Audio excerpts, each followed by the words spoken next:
Hi guys, welcome to Twisted Psoto. I think I'm gonna lean back on this one and just chill out. I'm over here on the Twisted server cluster on my base on this side of the universe. Still got gas. And I come out here to my porch. And who do I find? Some dude out here naked. Tribe of Gary. Life Betterers. Level 83. This is a level 83 character. So that tells me that he's been around, this guy. He's not a spring chicken. And all the free stuff I have in here, I have it unlocked. This is unlocked. So there's birds in here he can have. And I left one of these Allosauruses. And he's a bunch of equipment ready to go. He could put it on. You know, it's basic stuff, but it's there. It's available. You know? And he can just take it. But I don't see him. This guy don't log in. Well, I can't help you. But either way, this is episode 61. I'm on the Twisted server cluster on the Ragnarok map. Pretty much the same base location as my other area, except that instead of building on the rock over there, right there, I built over there. And I decided not to keep the land because there was gigas spawning in my backyard. Another thing is there's sharks. There's a shark here. Just wants to eat me alive in my taming facility. And that is because I simply did not put foundations down on the ground. If I put foundations there under the water, they wouldn't be able to manifest, just like these little penises that I have in the front here. So there we go.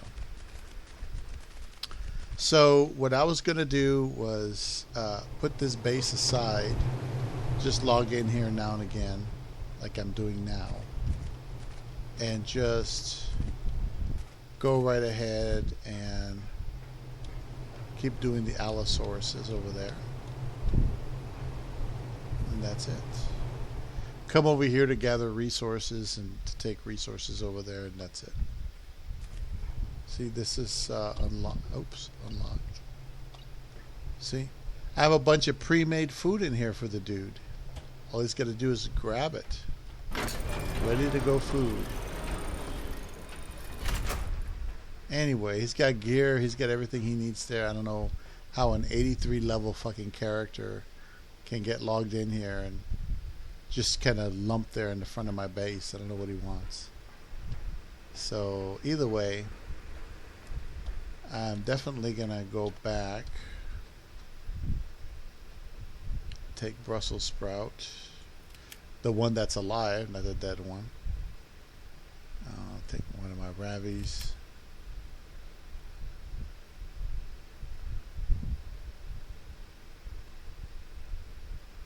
Could take the hide summoner, I guess. No, I don't really need him there. And that's it. I could take the rest of the aloes and the RGs. These are breeding RGs. Maximum all stats is 264 for them. And what was it? Looks like 283 for the aloes. So anyway, you know what? Maybe I will take the hide summoner. Screw it. I'll take the hide summoner and a couple of extra cryos.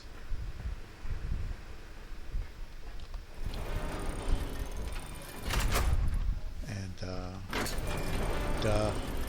It might help if I actually take the project I'm trying to work on over there. I'm going to take all of these guys. They're aloes and RGs. They're the only ones I'm going to take. Boy, oh boy, wish me luck with that. I hope I don't lose this stuff. It's been a lot of work to do that. A lot of work.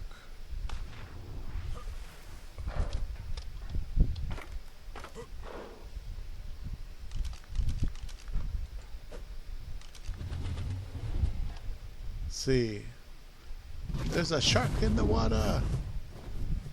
I'll take care of it later. I don't care. Eventually that thing will despawn probably. So over here, my focus is on the birds and on the aloes. Now what I'll probably do is scrap that base. I can leave it there, don't get me wrong, I can leave it there and have it ready for when I want to do water tames, or I can go over there and just make a water base over there and scrap this base and make that the main base over there. But it depends on how much work I want to do and how into it I am and all that shit. Sometimes you're just not into it. Oh look, little Thylos hanging in the tree, and there's one on the other side too.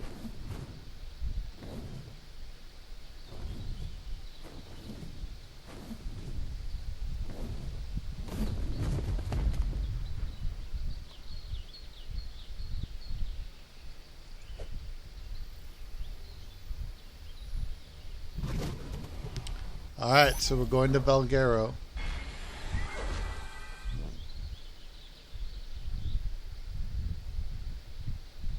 Oh, yeah. First one that came up. Interesting. So anyway, not much has happened on the previous episode, because this is number 61. On 60, I got five stat Thylos. Unfortunately, all the animals have to be... Whoa!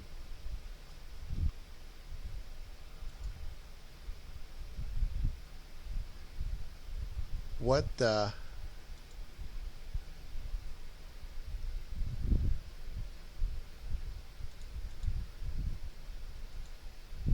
No! What I didn't want to happen, happened. Oh my God. What I didn't want to happen, happened.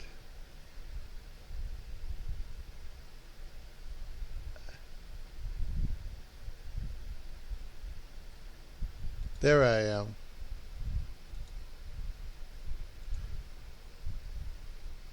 Let's do it in the boat.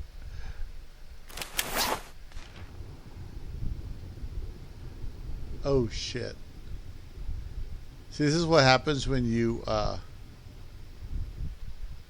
whoa, this is what happens when you spawn on a ceiling.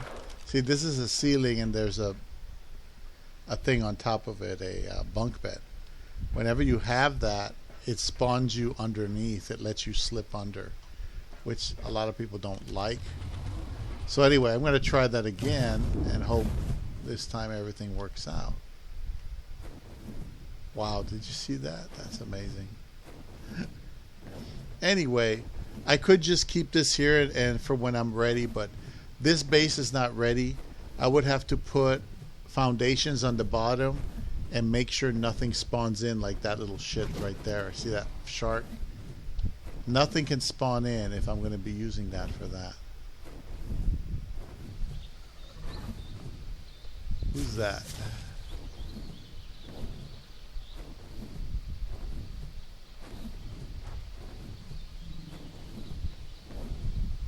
Oh, he's got tech.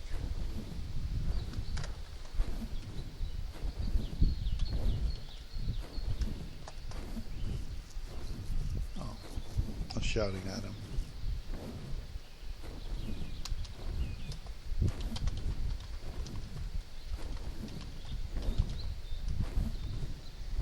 Let me see if I can talk to the guy. Can you hear me?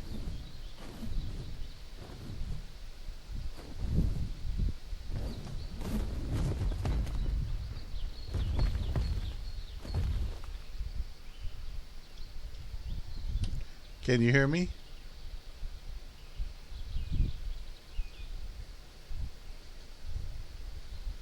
You're supposed to press the letter B down.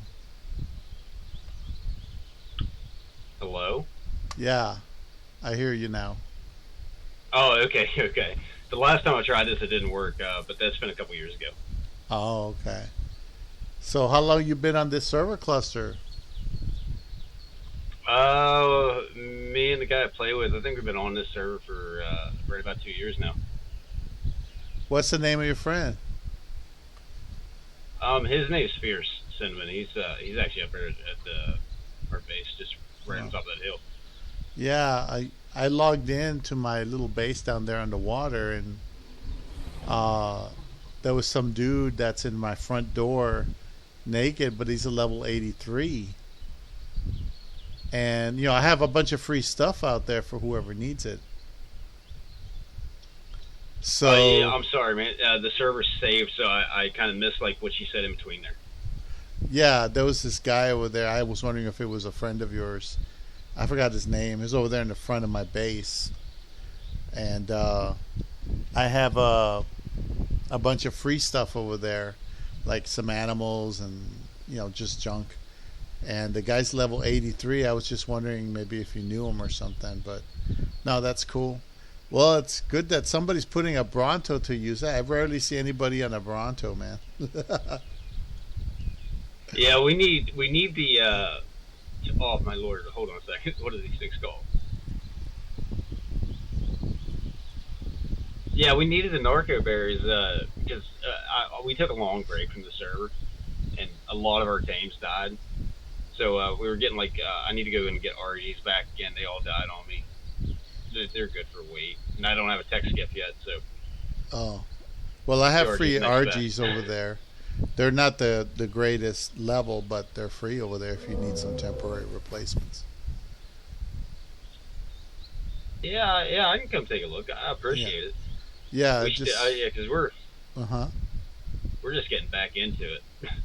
Yeah, I mean they're just free RGs. I defeated the Manticore with some RGs, and I did the beta. I couldn't do the alpha, even though I have 165 saddles, because they just don't do enough damage. They're only like 700 damage, and it took forever. I was down to Yeah, like virtually no time left.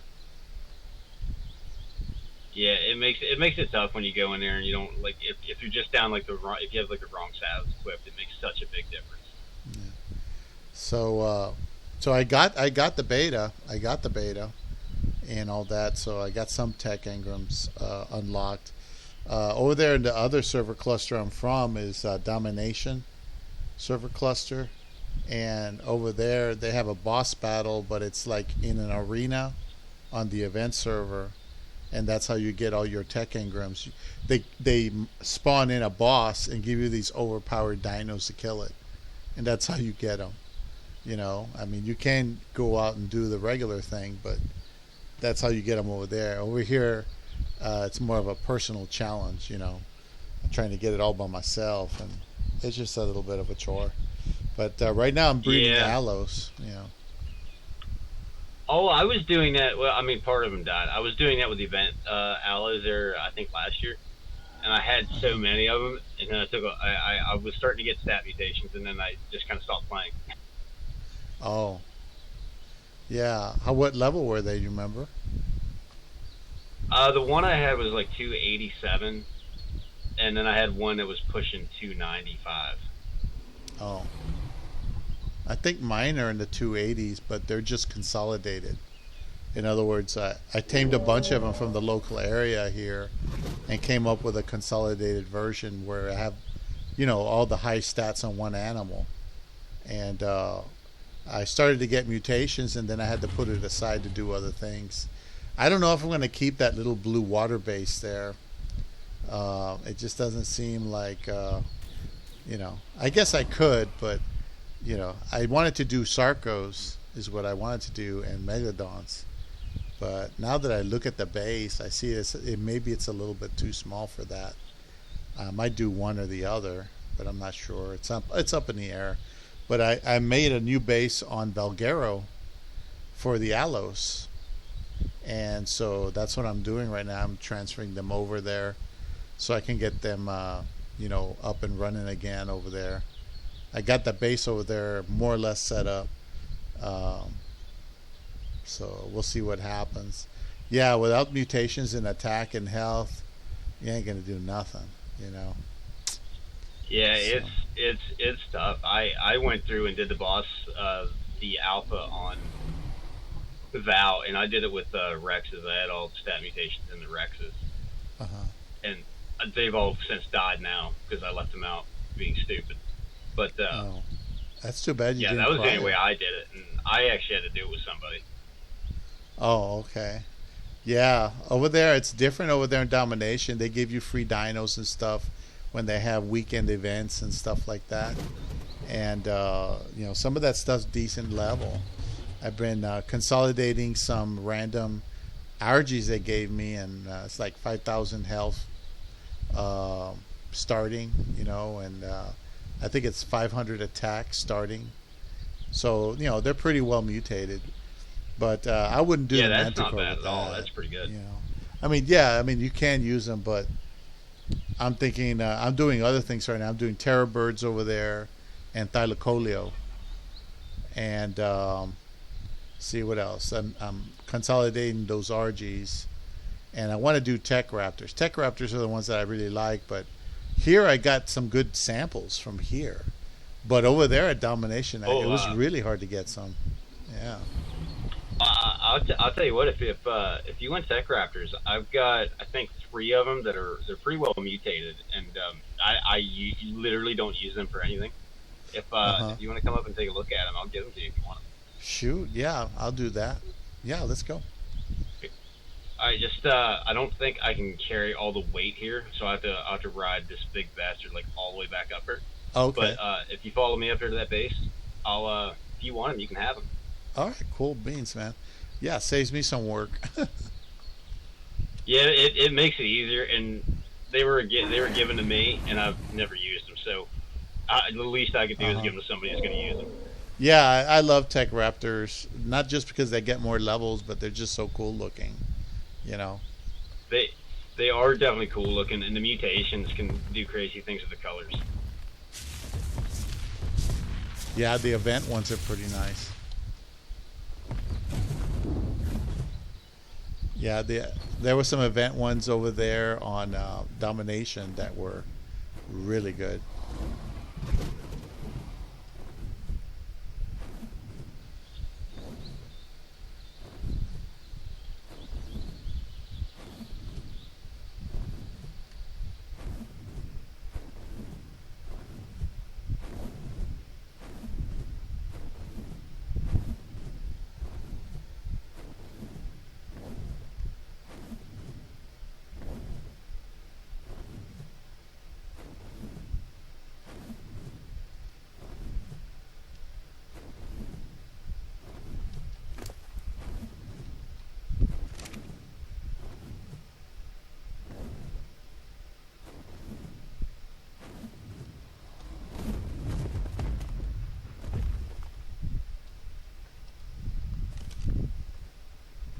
Yeah, the Tech Raptors are right over here. If you want to come look at them.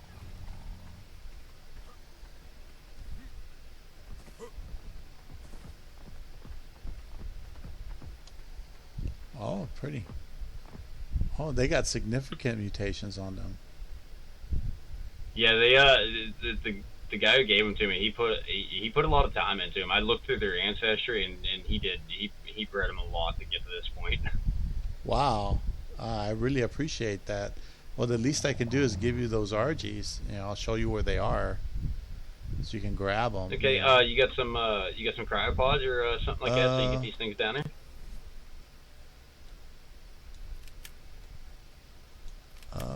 I have just enough actually. I was gonna say if not, I've got plenty to spare, so I can hook you up with this.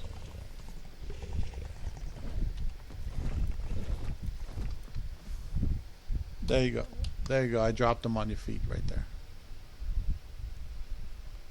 I dropped them at your feet. Oh, I have to I have to unclaim them, and then you have to cry. You have to cry upon them. Oh, okay, okay.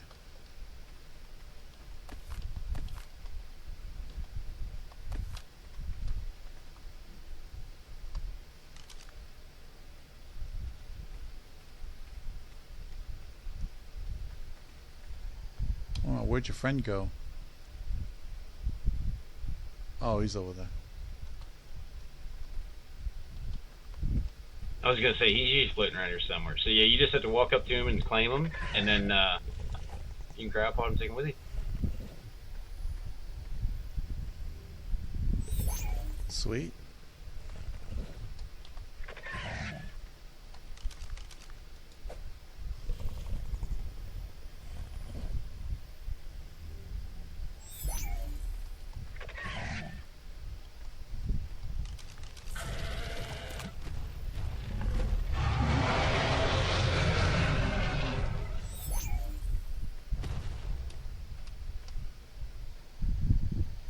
Huh, nice Rex.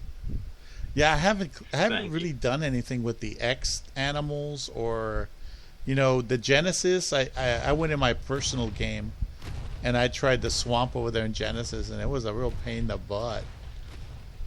And Yeah, ugh. Genesis is my first time in Genesis. I spawned, or I went and spawned in at the volcanic biome, and immediately got yeeted by a magma sword. Wow, yeah. I've seen videos about that one. They have them all centralized in like one little underground area right next to a volcano, right? And that's where you go get their eggs, I think, right? Yeah, you go into that. You have to go into a little tunnel into the hillside there, and then you can follow them. Hey, You can go like where the magma pit is, and then they're all down in there. You just go steal the eggs. I see. But you have to be very careful because in the Magmasaur pit, Hmm. I think it's every 10 minutes, the volcano fills up with lava and it will insta kill you. Oh man,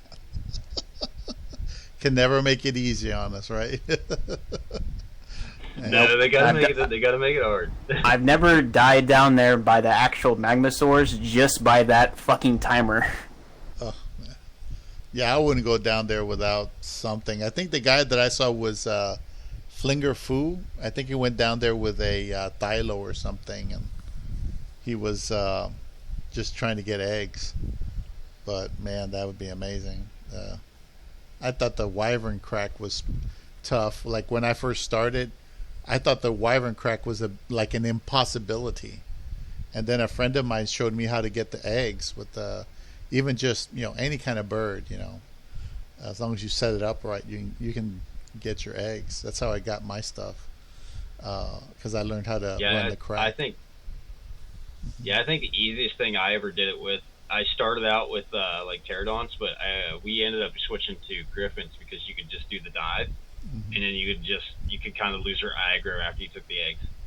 Hmm. Hmm. Do you guys do anything on aberration? I don't have the DLC installed for Aberration. My buddy there, he does. He goes on to Aberration every once in a while. Okay. I if I need anything from the Aberration area, I just go to Vow and then go into the Aberration area and Vow. Oh, okay. I see what you're saying. Like a fungal wood. Yeah, or I'll ask my buddy over there to go get it. Okay.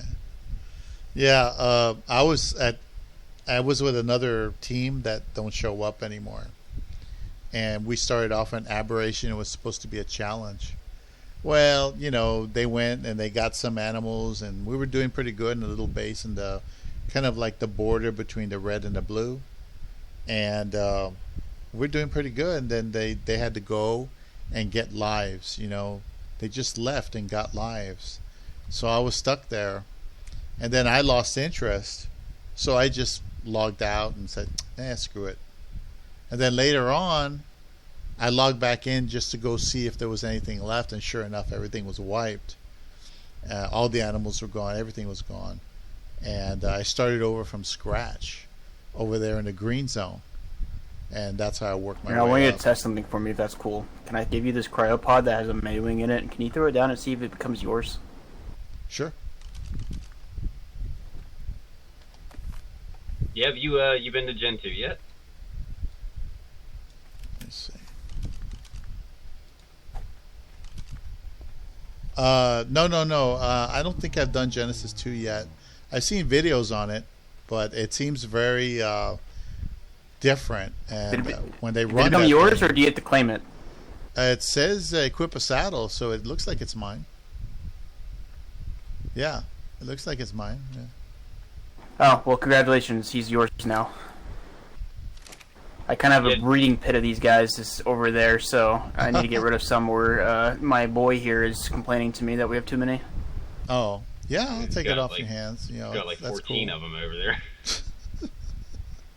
Oh, I was talking to your friend here and seeing if you guys do anything on AB, because I do have consolidated Megalosaurus, and they're like okay level for caving and stuff like that. I have to make some new eggs, but I've got that if you guys need any for AB. But he says he doesn't have the DLC. He doesn't go over there, so I moved out of there because I didn't want to do Rockwell all by myself, and then I had to go down there and get the rock. What's it called? The rock, not the rock elementals. What's the other ones? The ones that glide. I forgot what they're called. Rock drakes. I didn't want to go down there. And get the rock drakes. They're pain in the ass. You know what? Mm-hmm. I'll tell you what. Just hang here for one second, real fast. I'll go get you.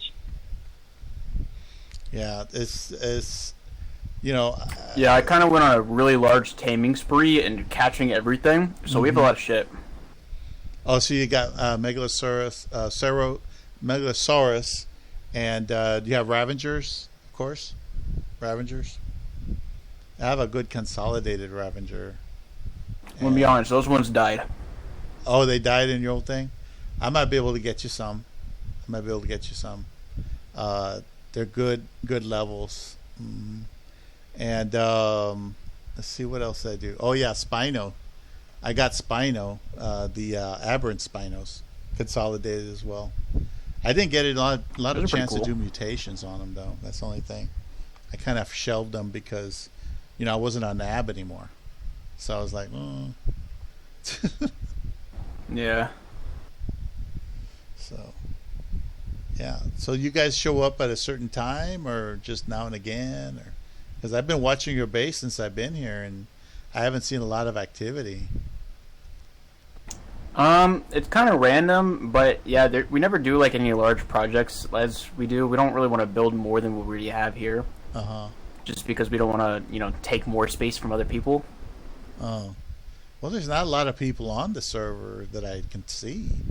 Here and there, maybe. Yeah, but when we first started playing on the server or whatnot, it was actually quite populated. So there was like no places for bases most of the time on like Ragnarok and shit, because people kept building their base on this map. So that's why we just are keeping it small. Oh, okay.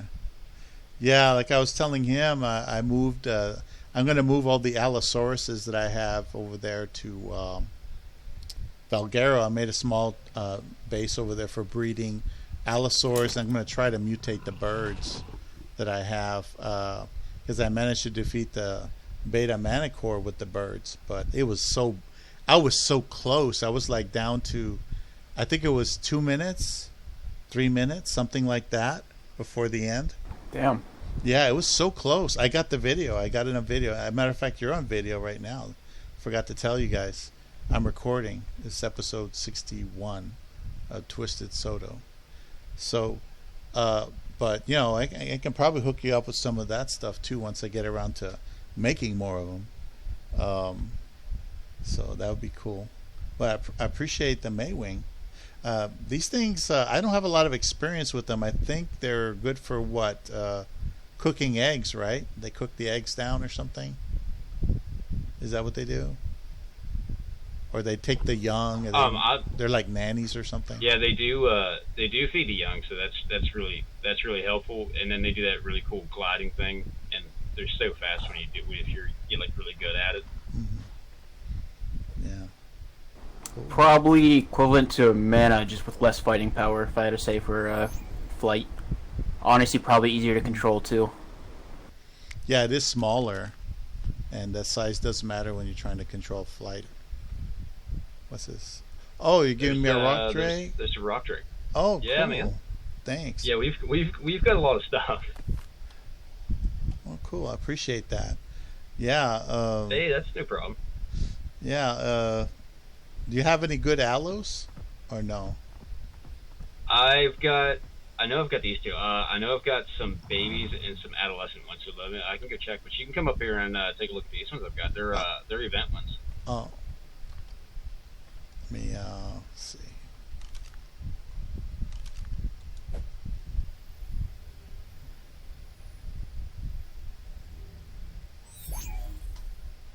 Okay.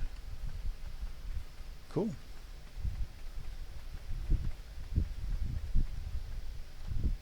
Well, you can look forward to the future because if you come up here, you can see where my my Maywing factory is happening. As you can see, all of my babies on the side of mother. Oh. All my babies. Yeah. Nice. Yeah. I'm trying to get mutations right now, so I just have a shit ton of children. So what mutations would you get on these guys? You're just trying to do regular stuff, health? There's different mutations I want. I mean, for stat-wise, I would like stamina and maybe even some weight. Mm-hmm. And if possible, which I don't think it is, unfortunately, the nursing... Instead of movement speed, you actually level up their nursing speed or whatever, so that's really good usually, too. Other than that, just color mutations, just look cooler. Well, that comes naturally after I started mutating the Ravengers, because I managed to finally figure out how to do it. It's not I do the quick and dirty mutation. I don't do the organized formal mutation, the one that really controls the number of mutations. I usually do the quick and dirty. And, it was interesting. The colors are just like totally random. Just getting mutations is crazy. And then like over there in the other server cluster, I'm also from the Domination one.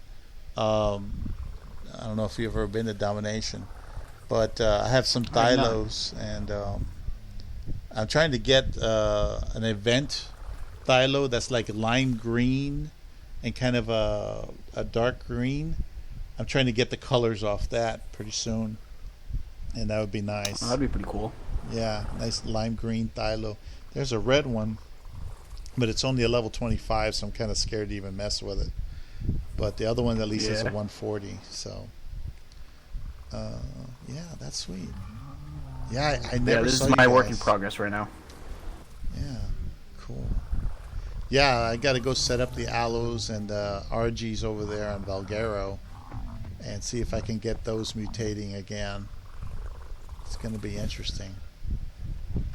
These guys are real cute. Oh yeah, another cool thing about these guys, if you're curious enough, they can hold children. Yeah, that's what I was thinking. They can hold children, but what if they grow up, or do they stop growing when you put them in there? You know what I mean? Like if they hold them, they still grow while they're in there. Do they eventually pop out or something? Yeah, when they mature, they just pop out. Like I have 3 of them inside this one saddle right now. Okay. Oh yeah, I see them now.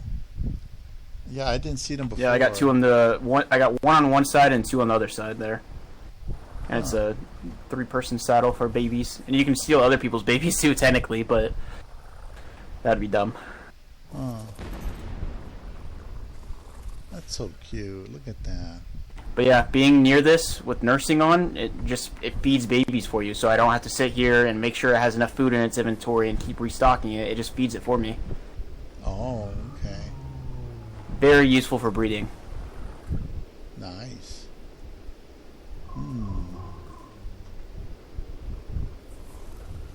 Yeah, I usually just use the ACs and I throw a bunch of meat on them because I noticed that, like with the wyverns, if I don't put wyvern milk in there, they'll die. If I don't put food in there, they'll die. It's just. But what's the you get a high enough that, level though? when it won't die. What's the range on these Maywings though for feeding? Do you know? Like how far Maywings, away? they just go up to 150 in the wild. No, I mean like, what's the range in squares? Like, how far out can this thing feed the young? Does it have to be real close, or can it be like? Oh, it's 1,000. Nursing range is 1,000. That's its base. When you increase its nursing level, it increases the range as well. Oh, okay. Interesting. I'll have to take a look at. But all of them start out with settings. a base 1,000 range. I see. Interesting. Oh, my cat wants to go out. 1 second, please. I'll be right back. Okay, buddy.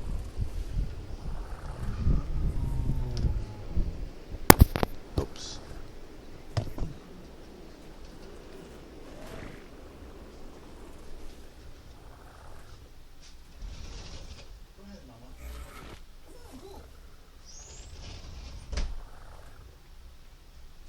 Silly kitty.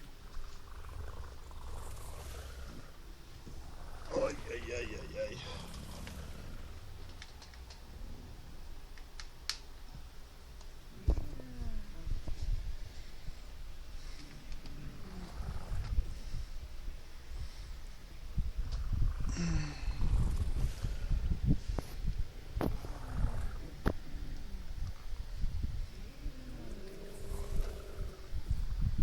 Alright, I'm back.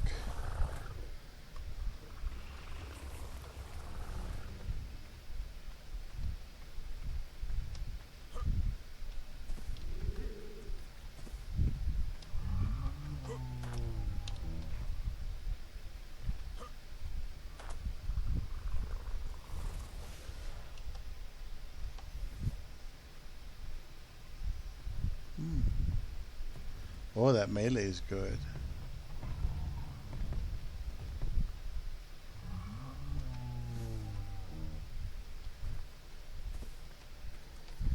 Ah, pretty good tech Raptors. Pretty good. I saw the stats. Yeah, they were the guy who gave them to me. They were really good, and I don't even think he plays anymore because his base decayed on Val. I know he didn't have one on Ragnarok, and it decayed on Crystal Isle. So I don't know if that guy even still plays. Yeah. See, over there in Domination, we have a community center. And what we do is we put a bunch of newbie stuff there. And it's a community center. You know, you can go donate stuff. Oh, you're giving me stuff. Oh, I didn't see that. Yeah, Thank you. I've got a lot. There's some chivis in there, and there's 3 aloes. The one's not really that great, but the other 2 are alright. Oh, thanks for the chibis. Oh, you're welcome. I've had them. I've had them for I think a year and a half now. I'll never use them.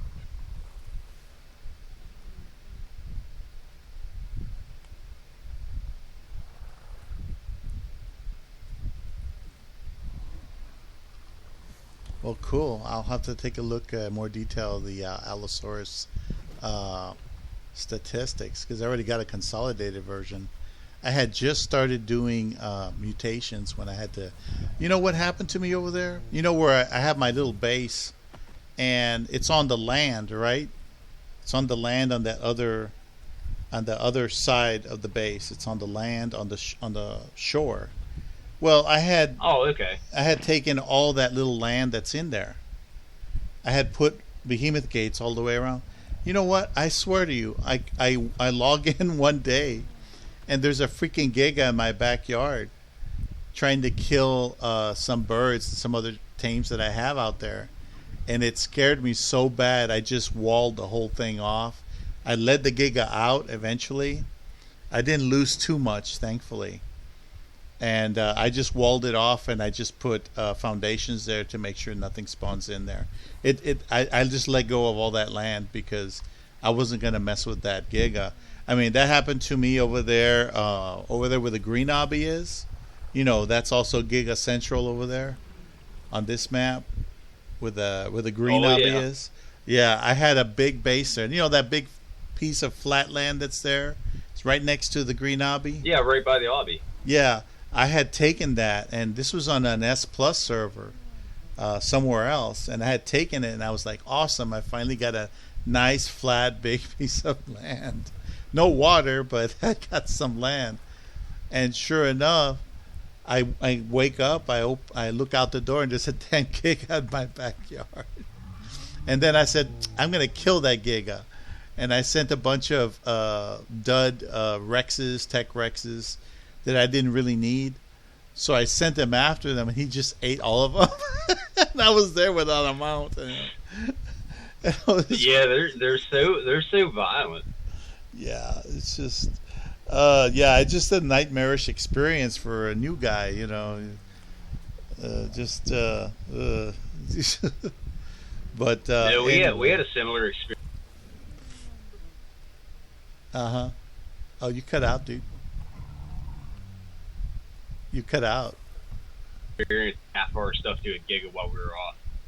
Oh, it's a server save. The server save does Yeah, it's that. like every 20 minutes. Oh, okay. I didn't know it was interfering. Okay. Yeah. Yeah. So I'm mostly focused on breeding, not going out to do caving much. I only did enough caving to do the Manticore, so I can get a tech replicator, the Ingram at least, and some of those other things. Yeah, the tech replicator is one of the most helpful, at least in my experience, one of the most helpful things I've gotten to use yet. It's so much faster than anything else in the game. Mm-hmm. Yeah, and it's just a little bit more costly, but like I was telling you, I mean, I'm seriously thinking of maybe just pulling this base because it's hard to operate on two bases. In reality, I already have two bases. I have one over there in Domination. I have this one over here, and then I got one in Valguero. That's three bases. So it's hard enough having two bases between two server clusters. But like, I don't want to give up on this one because it's like a personal challenge. Yeah, it's definitely fun if you're up for the personal challenge of the server. Because you do have to put a lot. Like, they do help you out with like the what is it? I think it's 2 times 10 or maybe 4 times. I can't remember.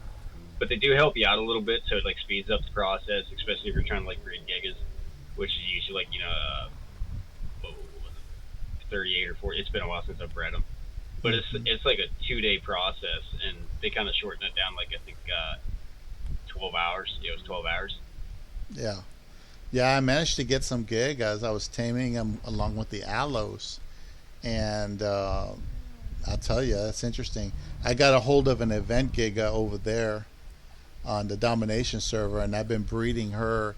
I swear to you, I got like 8 or 9 eggs with a regular 140 giga to try to get some of those good stats off. So wanted to do some element drops, an extinction on the Domination server for those gigas. Here I'm not too sure about. Here I'm probably just going to go ahead and try to finish the consolidation process first, and then see what I've got to work with, because to breed them, like you said, it takes forever. To mutate them, it takes even longer, and it's just I don't see, there's not a lot of land restrictions around here, is there? Because over there in Domination, the rules were very strict. You can only have 100 by 100 square area for your base and stuff like that, and you have a certain height limit. You can only go so high. Yeah, over here they're pretty lenient.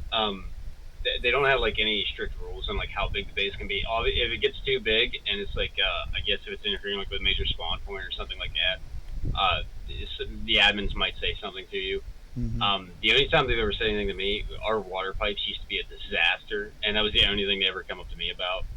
But I've seen massive bases on this cluster, and they don't really say anything. I just think if it impedes on like a specific spawn point, like us being right here to giga spawn, that would be a problem, because then the more foundations you put down, the less they can't spawn. But they're not too strict. If you do find a place that has pillars, Mm-hmm. and it's if it's by Twisted Network, that's from the admin, so that's just the place you can't build. But I think there's only one place on Rag that's like that. Well, speaking of water, I mean, the wells here, I've learned that you can pipe the wells. That's how I feed the, that little base I have down there. Well, it's more like a wyvern trap that I have down there, just down the way next to the crack. I have one with plants on top. Oh of yeah, it. with the gates. The gates and the plants on the back of it. It's made out of metal. Yeah, that's mine. And if you look at the piping, you'll see that I pipe it directly from that well that's there. The only thing that disturbs it is if the piping gets destroyed or the well gets destroyed, then I have to go fix it. But other than that, it works great. You can pipe a well. You just take that pipe that's at an angle. Not the intake, but the one that's just at an angle like this, like a slant. That one is the one you put in there, and it works fine. It really does. So if there's a well around here, I mean, you guys do have water right up the thing there in that river. You can't pipe it all the way to the river. Where, yeah, I had to pipe it up over top of this little mountain here, this little hill. I had to pipe it up over top of that and then back down into the base so we could use it. Uh-huh. The other side of the base has no water, so this side over here is it. Well, I would just keep piping it if you want water over there on the other side or something. But water, we only use that for like plants, and I mean, thankfully the animals don't need it. Can you imagine if the animals needed water? That'd be crazy. Oh my god! All my Donnas would have died long ago if they needed water.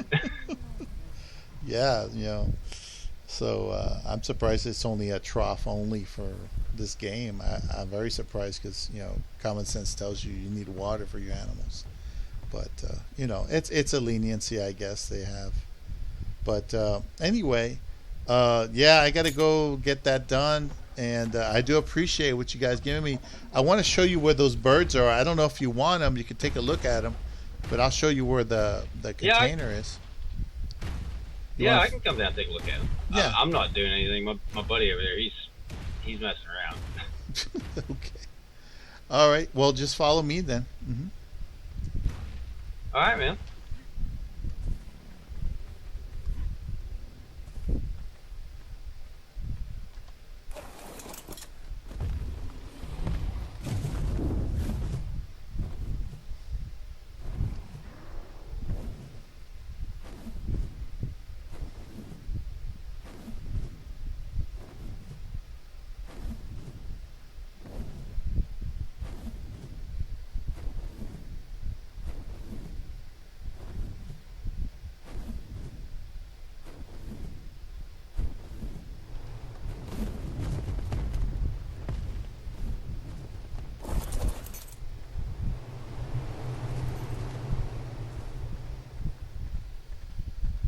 Yeah, that vault and that cryopod is unlocked, and so is that fridge.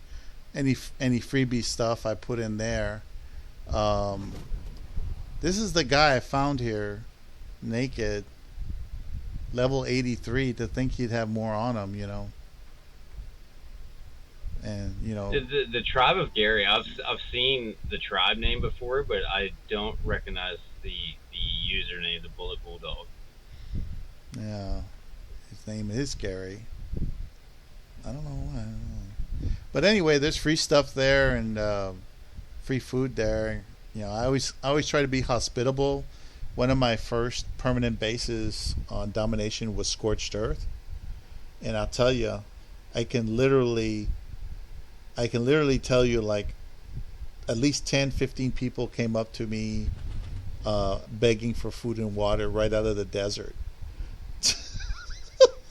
And so since then, I've learned to be hospitable so that people don't, die. It's just like I'm over there working on my base, doing my thing, and then somebody, do you have any food or water? Do you have any food? And I was just cracking up because it's like the real world, because that's like the desert over there, It's a really stressful environment. Yeah, it's bad over there. It's hard to survive. Yeah. I just have a small little base over there where I keep the trophies, so I can run the Manticore battle again. That's all I got over there. So for that, but I had a main base over there one time, and Then the damn Wyvern came and attacked, and I had to put some guns up. And then my friend Cowdog gave me some Velonosaurs, and I was like, awesome, awesome. And then, I tried to use the Velonosaurs. You know where the Wyvern crack is over there on Scorched? You remember where that area is? Yeah. Well, Yeah. there was a certain spot where they would go up, and then when they would fly into the mountain, and then it would go above the mountain, and then they would keep going, and that's where they would become wild and roaming. Well, I got it in my head to build a base there because I wanted to run the crack, and I got tired of flying all the way over there from my other base. So I just wanted to make a base there, and sure enough, I learned that the scorched earth thing there, you can survive in a metal base, but you have to have a layer of glass on the inside. So you have to have 2 cubes, 1 cube on the outside made out of metal, and then one on the inside made out of glass. You can try adobe, but the glass is easier to see and work with. And sure enough, some of those animals, when they would breathe fire, it would go right through the metal and still hit you, and hit your tames too. If you don't make the base big enough, it'll have range on you and kill your stuff anyway. So I was like cracking up. Yeah, that was the learning experience, man. And then I piped the water from I think it was the Red Obby, all the way to where I was, and it was working. I actually got water there, right there next to the crack, and I was like ecstatic, right? And then all of a sudden, the pipes start to break. And I tell the admin, I say, hey, what's going on with the pipes? They're breaking. He goes, well, they could be large animals. And sure enough, there was some RGs and all kinds of big things out there flying around in the mountain peaks. And so they must have done it. That's all I can think of. I doubt they disintegrated. But it was a learning experience. It takes a good bit. Yeah. So I don't make that mistake anymore. That was way back in the day when I was just having fun over there. And I wasn't really doing much. I just wanted a Wyvern crack base that was impervious and could survive scorched earth heat. But that glass will work. The glass will shield you enough to survive the heat wave, but it just takes a lot of work, man. Boy, a lot. Well, yeah, because that's a lot of resources. Yeah, I know. I was bored. Yeah, I'm mostly just a loner. I don't really do the group thing much anymore. I just kind of stay to myself, and I breed my animals, and that's it. Just here. But like I said, I don't know. We'll see about this base. Yeah, I mean it's not in a bad place. I mean you can always expand it out there too, because nobody builds going out towards the ocean out that way past this little island, like outside of the cove. Nobody really goes out there. And I think the only reason most people come to this side of the map is either to run the River Trench or for the Giga spawn. Yeah, and I pretty much have got all the gigas I need, unless there's an event giga somewhere. But I don't really need the Wyvern. I mean, it's not hard. I got so many bred in storage. I just kept making them, making eggs and hatching them and cryoing them, that I'll never run out. The only thing I'd come back here for is Wyvern milk. That's it. And I wouldn't want to breed Wyvern here because you'd have to go get milk, at least 2 or 3 milk per Wyvern every time. And there is a way to get around that, the Wyvern milk. If you get to where they need like attention, or I can't remember what it's called now, but if you get to that point like after 5 hours, they need affection. Instead of like if they ask for Wyvern milk, instead of doing it, cryotube them and then uncryopod them, and it should cycle through like what they want. Sometimes it'll go from like Wyvern milk to they want cuddled. Oh, I'm not referring to the imprinting. I'm not referring to imprinting. I'm talking about what happened is I got a Wyvern egg, the first one I got here on this map, and I put it down, I cooked it, I put some meat on the animal once it came out, and I was going to log in and do the imprint then. You're talking about imprints. I'm not talking about that. I'm talking about them staying alive. They will not eat meat. I didn't know they won't eat meat. They have to have Wyvern milk just to stay alive, to keep the food up. Otherwise, they die. Oh yeah, you're right. That's what I'm talking about. The imprint, I know about that trick. I've been using that a lot. But Okay, I didn't know because I've still run across people that don't know that. yeah. But the thing is that I have to get 2 or 3 milks in them and put it in their inventory as soon as they come out, as soon as they're hatched, so that they can eat it and keep their food up. Otherwise, their food will go down and they'll die. That's why I wouldn't want to breed anything like that here, because it would just take too much work to manage that. I'd be having to get milk every 5 minutes, for those things. And over there in the domination server, it's a different story. Over there, you hatch the egg, you put some meat on it, and because the timing is so short, the food lasts until it becomes until it can eat meat or go on the trough. So you don't need wyvern milk over there unless you want to do an imprint like you're saying. So you don't need wyvern milk. So over there you can actually breed wyvern, not have to worry about wyvern milk, and just keep doing the thing. But one thing that's funny is I tried to breed them in such a way that their statistics would consolidate and I can get a maximized animal. And sure enough, it was so resistant, I just couldn't do it. Because I like Naga, or not the Naga, I call them Naga, but poison wyverns. I like the poison wyverns. And so I tried to consolidate a good one. And sure enough, I'm telling you, it just wouldn't mix.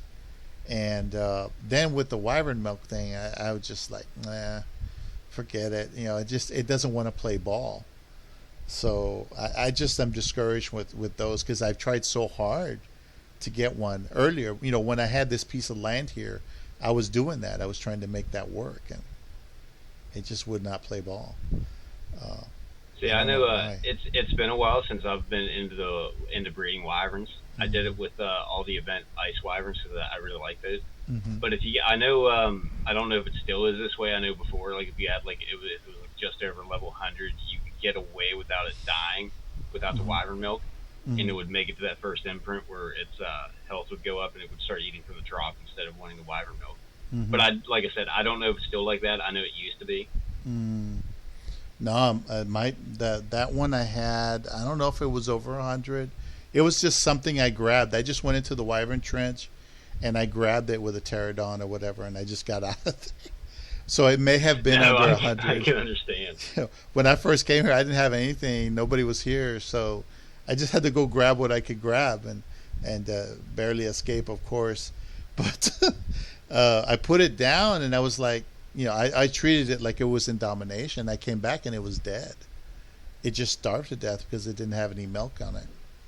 So, and then somebody else online, somebody else on the Twisted server on Discord said that you have to put milk in it, otherwise it will die. And I was like, really? Where I come from, that stuff's optional unless you do imprint. And I couldn't believe it.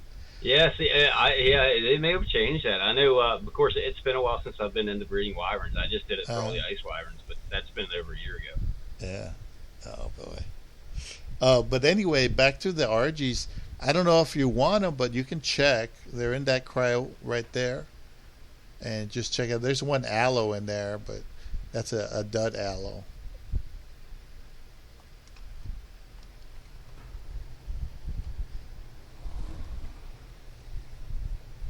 Yeah, once I get the aloes up and mutating again, and the RGs up and mutating again, it's going to be a different story.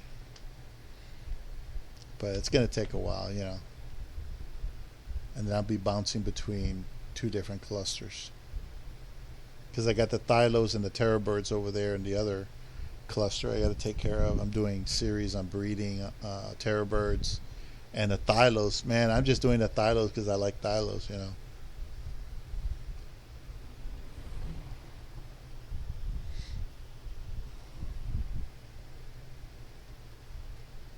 Anything you could use in there? Yeah, I grabbed one that had pretty decent weight on it, and I'll just throw some stats into it if the further I go into it. Yeah. Yeah, I was just checking to see all you had in there. Oh, okay. Yeah, Yeah, it's not much now. I had more in there, and I don't know what I did with it. I probably killed some of them because I was putting a bunch of I can duds in relate there. to that. I lose dinos all the time. Yeah. So, yeah, I don't know. I want to do Sarcos. That structure that's in the middle of the water, that's underwater. I don't know if you could see it. It's over there by the boat. I was using that to breed the Bisobuphalos, the frogs, and it Oh was yeah, doing pretty good too. I mean, those things. The tadpoles used to go everywhere. Now they just kind of look at you. You know. yeah. They're not as crazy. Yeah, it used to be on wander automatically, and you'd be. So it's like I don't even know why bother building the structure if they're just going to stand there. You probably don't even need it, you know. It's just, but anyway, yeah. So those are some of the projects I had going over here, and then I put everything on hold. I went back to domination, and now I got projects over there. So I'll be bouncing between the two. But at least I don't have to go back to AB anymore. I found somebody over there that was new, and I just opened up my old base contents because I had gotten an alpha crab reward. You know, alpha crab trophy. You know, that big bone or whatever they drop. Oh yeah, yeah. Well, when you get them. Yeah, when you kill them, you get that trophy, and you need that for Rockwell. And I didn't want to lose that. That's valuable. A lot of people they want to do Rockwell and they don't have the damn trophy. And so I saw somebody over there, and I just opened up the base and said, "Take what you want." Yeah, I don't want to go back there anymore to AB. If I do, it's going to be to give that guy some more stuff because I promised him some of my Ravengers and Megalosaurs. Once I breed some more extras, I was going to give them to him so that he can have fun over there because it's a consolidated Megalosaur and consolidated Ravenger. It'll save him time on taming stuff and running around. They can go down there and maybe get some rock drake eggs or something else with it, you know. So it's been interesting. I've had fun in this server. You know, it's been a challenge. Me against the universe. You know, that sort of thing. Yeah, that's pretty much what the server is. It is fun though, and I don't know if it'll ever become as active as it was like when me and my buddy up there started playing. I'd like to see it do that again, but I don't know. Even the server kind of died there for a little bit on Discord, but I look at it every once in a while and it looks like it's coming back, but I don't know if I don't recognize some of the player names, so I don't know if they're just new players that are jumping in and out. A lot of the admins I don't see on as much anymore. Yeah. But yeah, I noticed the Arc in general, depending on where you go, of course. It looks like it's been toning down quite a bit. You know, we had a major event. An admin passed away, or was no, this is before she passed away. She has cancer. She's gone now. Her name was Stella, and we had an event over there, and a lot of people showed up, but there was a time when the crowd was huge. You know, and the server did crash. Traditionally, the server crashed. Because there are too many people logging in, right? Yeah, that many people playing at once. So, you know, at least that happened. That's a hopeful thing. But you know, it's the game itself. I guess it's just getting old. It's like I was investor in Star Wars: The Old Republic. I don't know if you know about that game. It's an old MMO. Yeah. 2015, and that. When it first took off, it had like 20 servers or something like that. Now it's got a handful of servers. They literally consolidated everybody on just a handful of servers. There's like 2 American servers, a European server, and I forgot where the other one is. And that's it. And the traffic is like over the weekends, maybe they'll have certain events on the weekends or something like that. But it's funny because the administrator, not the administrators, but the developers keep trying to develop these games, but people they come in, maybe they'll play for a while and then they'll leave. You know, there's nothing cohesive there. But if you join, like over there in Star Wars: The Old Republic, if you join a guild, they want you there all the time, and they want you to accept responsibilities, and they want you to report in, and they literally send you messages. Okay, it's time for the meeting. Come to the meeting. It's like, what? It's like It's you gotta remember, it's still a game at the end of the day. It's not to them. It's not real life. Not to them, dude. It's like a second job, dude. So I'm like, well, yeah, okay. I definitely, because I used to play a lot of Soul Worker, and I definitely come across guilds that would invite you, but they before, like, you'd accept it, and then they would like run down all these rules. Yeah. And I was like, listen, I like the game, but I want to have fun playing the game. I don't want to come in here and have to be an adult when I have to already do that. Yeah, I know we already have jobs that keep us alive and investments and things, and then we want to have fun. And it's funny. There was this NPC man. What are they called? I forgot the name of their Lefart or something like that, or Lefer or whatever. They're comedy. They make fun of video games. They do role playing, but they pretend that they're video game characters in an MMO. And they were doing that. There was one episode where when your game becomes a job, and there's another one where you become like an NPC. The NPCs you go to repair armor and stuff. There was a guy that was sitting there. He was doing that. Literally a job. It's a job, yeah. That's what it is. And then like they had a mass dungeon. They were going to do a dungeon, and they were talking to him like, well, you have to be on point, you have to be on time, and you have to do this, and we're depending on you to do this and that. And the guy's like, dude, I have to go be with my wife in a little while. Cancel it. Cancel it. Tells him cancel it. I'm like, what? And these guys are just like showing you how it really is out there. I mean, they want obligation, dude. And I'm like, it's supposed to be about having fun, And if you're not having fun, that's the entire reason most people play video games, is just to have fun. You don't want to like have to continue to you're already miserable. You got to pay taxes. Nobody wants to go play a game and have to recreate that. I know. They made a skit about it. That's called a skit. That little role playing they do, and it's just amazing how in the real world, it's just amazing how in the real world. I mean, people expect that from you because they're paying you, dude. They're paying you, and they expect you to perform, but you're not getting paid in those games, And I just if anything, just so funny. You're paying into the games. Yeah, you're paying to be told what to do as opposed to somebody paying you to be told what to do. It's just silly. But I'm not ashamed of this. Mm-hmm. I'm not ashamed to say I've spent money on cosmetics and MMOs. I've done that a lot. It's just waste of money, but I did it anyway. Well, that's your movie, that's your ticket to ride. That's all that is. But the thing is, they take it too far, because you have to understand, a lot of these people, like ourselves sometimes, that play these games, we play them as a distraction, yes, but we also play them because we need to feel like we're going to be a hero, like we're going to be important. We're going to go from level 1 to level whatever, and be the hero. Because some people are compensating in their real life. They suck, they're losers, they're poor, whatever. Their life didn't go, 100%. And I know mine hasn't. But they're compensating with these games, making up for their failures in real life, trying to be excellent here as opposed to trying to be excellent in the real world.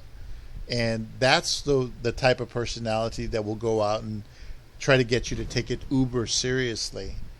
And it's just interesting how it just doesn't pan out. In the end, it winds up breaking up the band. So, and that's been my experience. Yeah, both kind of end up in a failure. Even after they try to translate that over to a game world, it's still ultimately it's going to end up into a failure, because you're creating that power dynamic that just it won't work in that game setting. Yeah. I like Star Wars, but I'll tell you, I was there. I'm a founder in that game. I'm technically a founder.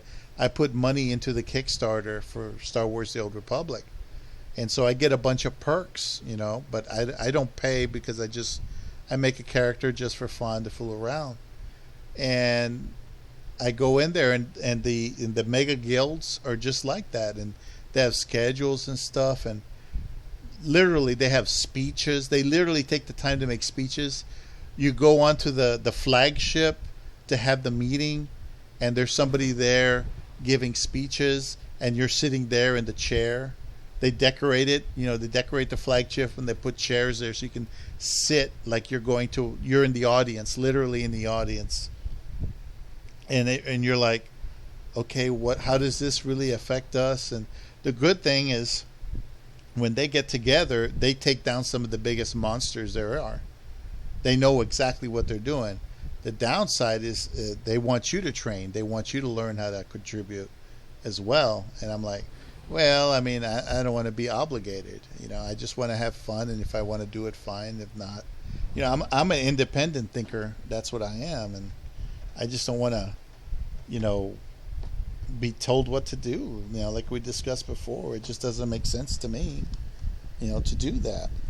No, not in the game setting. They don't pay you to listen to them. At least that's my idea. Yeah. I get paid to go to work and have somebody be my boss. I don't get paid to come into a video game and have somebody be my boss. It's just so stupid. But people are like, because they're compensating, they do that. They force themselves to take it, because they're compensating. They're trying to make up for their failure by being this super player and super obligated to whatever that organization is. Could be a guild, could be anything. Just amazing.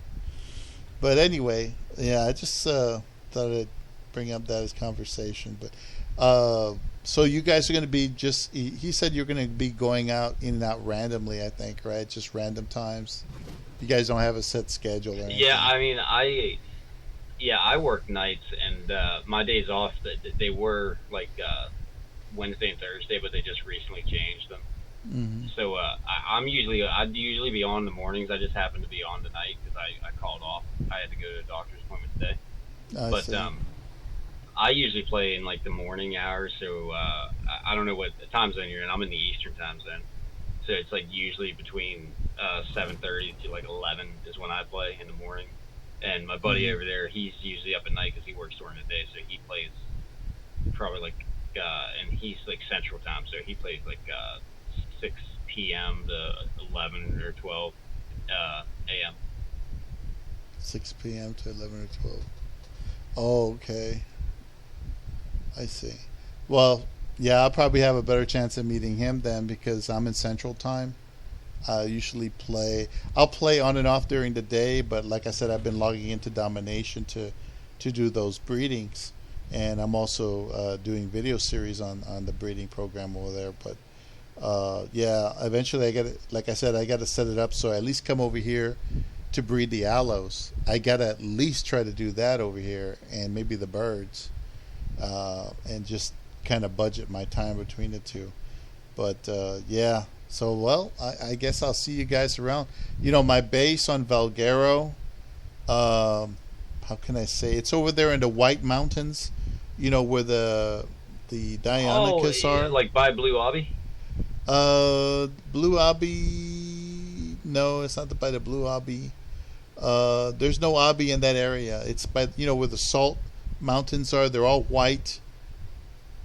And okay. I'm sorry. I was thinking of I was thinking of where the Ice Wyvern Trench is, and then the Blue Obby is just off to the left of it. But, no. I know what you're talking about. I'm far from that. Yeah, I'm very far from that.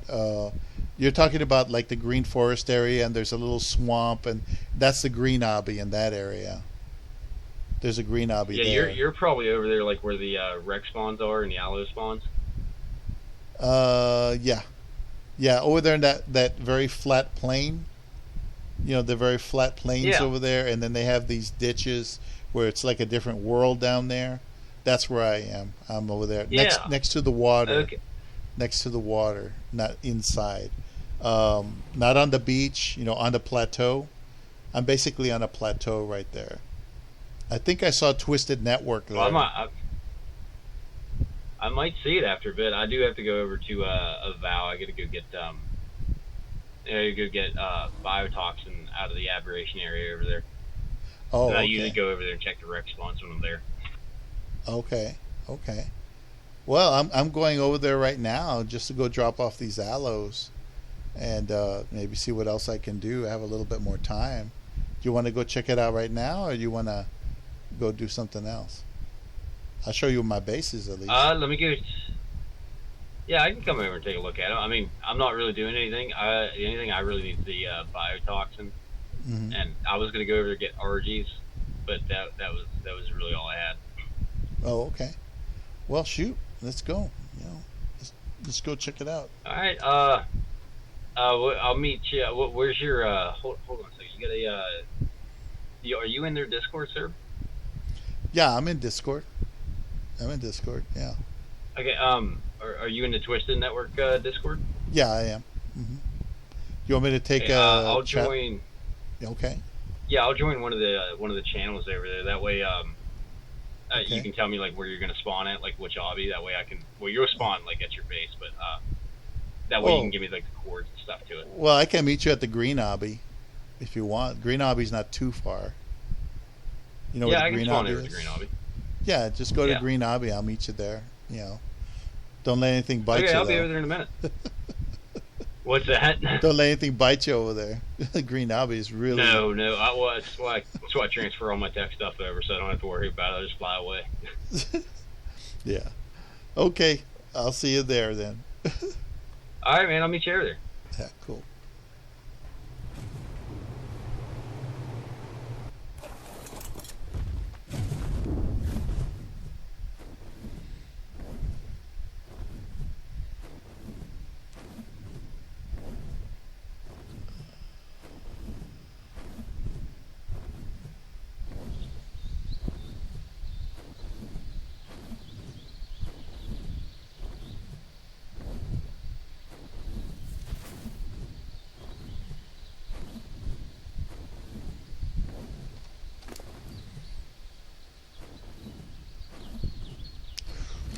That's a nice tech raptor.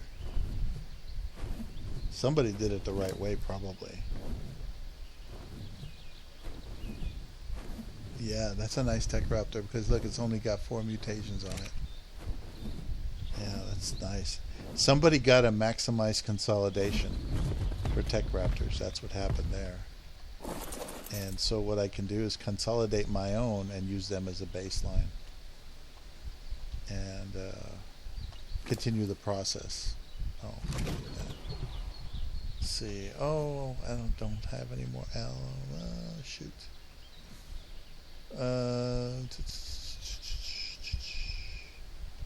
What can I do here? Oh, I forgot. I forgot to get more cryo. Let me get more cryos. I don't want to wind up without a cryo.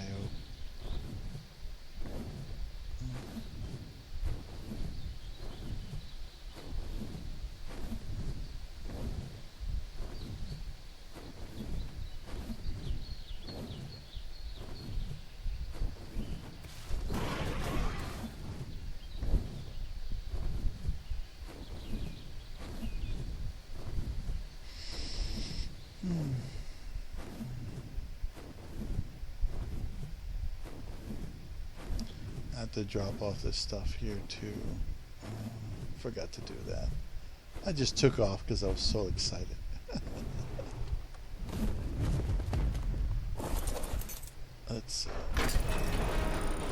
Let's put the Tech Raptors away there, and that Tech Raptor there, and the Maywing there. And let me get some more of these. And there we go. Now I'll be able to cry out my bird. Oh, my baby wants to come back in. She keeps bringing roaches. Stop bringing roaches.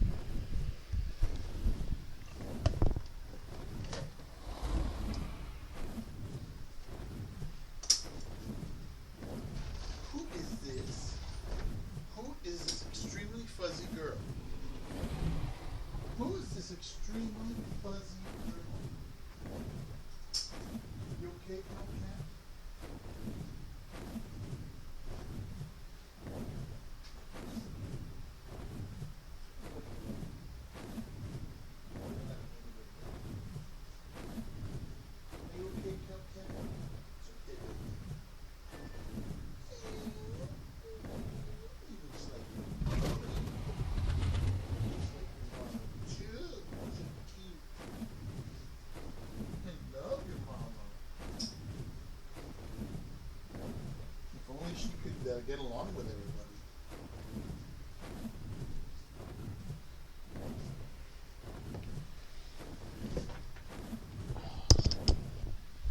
Yeah, I had to let go of Jinxie because after a while, when she got older, not Jinxie, and when the oh shoot, that'd be a nice thing to try to get. At least it's outside my base. I don't have to worry about killing it. It's outside the base. So anyway, yeah, the cat that had these cats, 3 of these cats, after these cats grew up, they didn't get along with her because they saw the black cat as like an adopted mother, because the black cat always dominates. And my cat, Jinxie, she was always a very nice cat. You know, she was never mean. Like my black cat. My black cat likes to be mean. She likes to dominate. You know. Okay, let's see if I can join without screwing it up. 'Cause that's what happened last time. That's why I had to go back in there. I don't know what I pressed. I pressed on something wrong.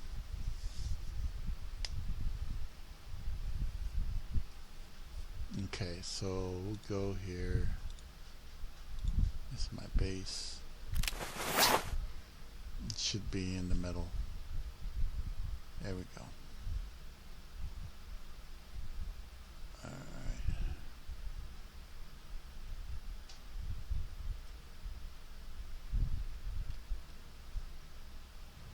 There we go. It took a while. So large metal walls should be... Alright, demolition. Yeah, so we're good there.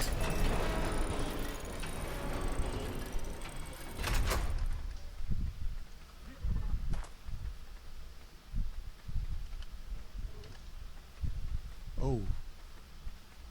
Well, it looks like one of my babies is flying around. Why are you flying around extra?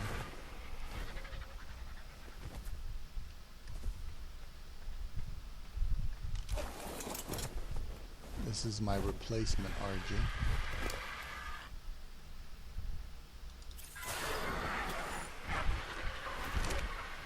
Need to get some meat on these guys. Oh yeah, they don't got no meat.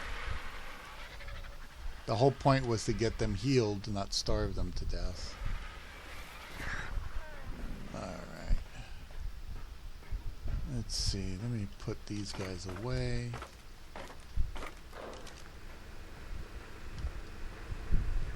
I'll just put it all in here for now. And that's it. Yeah, I still have gas, right? I think I do. Yeah, I got plenty of gas. Alright. Let's go this way. Alright. So I'll get some meat on them later. Now that I have those animals over here, I'm going to have to go ahead and... oops. I'm going to have to go into Discord real quick.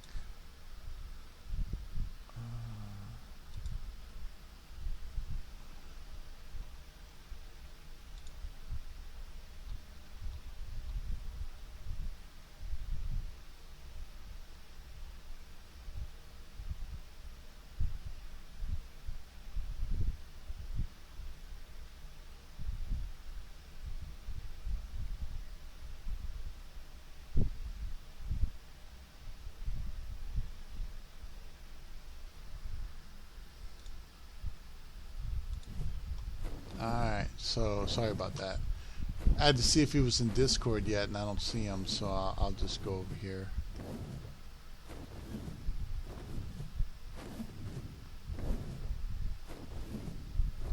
See, I can dissolve that water base and just make it here if I really wanted to, but the thing is, there is an underwater access point around here, and you don't want to mess with that because that's where this map has underground water caverns that you can go through, and you can do stuff there, and you don't want to mess with that because that's like blocking an entry point. You don't want to block an entry point or a spawn point or anything like that.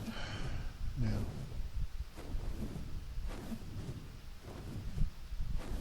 Oh, there he is.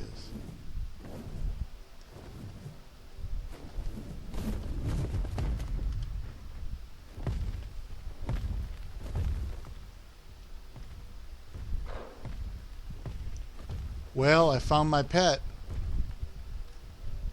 I saw he was sitting there. I didn't know who he was.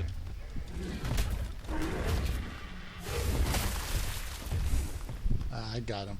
Yeah, I saw him coming for me as soon as I got off my mount. That Raptor. But anyway, yeah, this is the boy I left behind. I just tamed him up the other day, and poor thing's probably starved to I death. like him. He's got good colors. Yeah, he does. He does. Those event colors, man, they have been astounding. Have you noticed that? They've just been so awesome. Phew. So, yeah, let me go show you my base. Did you want to go into a chat room first, or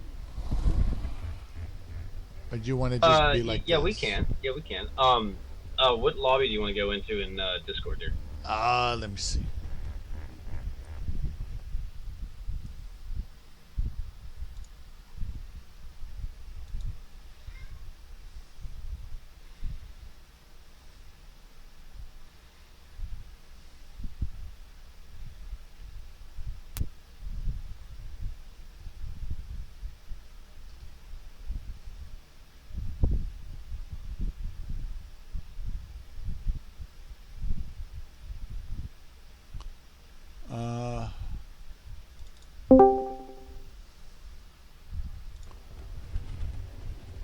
I just put Arc Valguero. You see that one? Arc Valguero.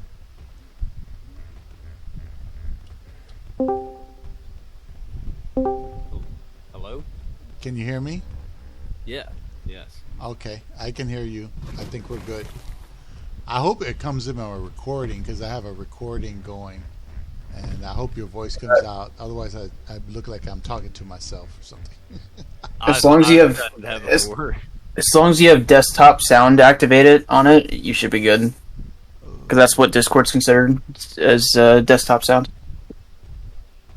Well, it's recording game sound, and you're coming in through. No, that's right. It may not pick you up. Well, that's fine. Let's just go for it. Let's see. Let me go ahead and show you my base. Follow me.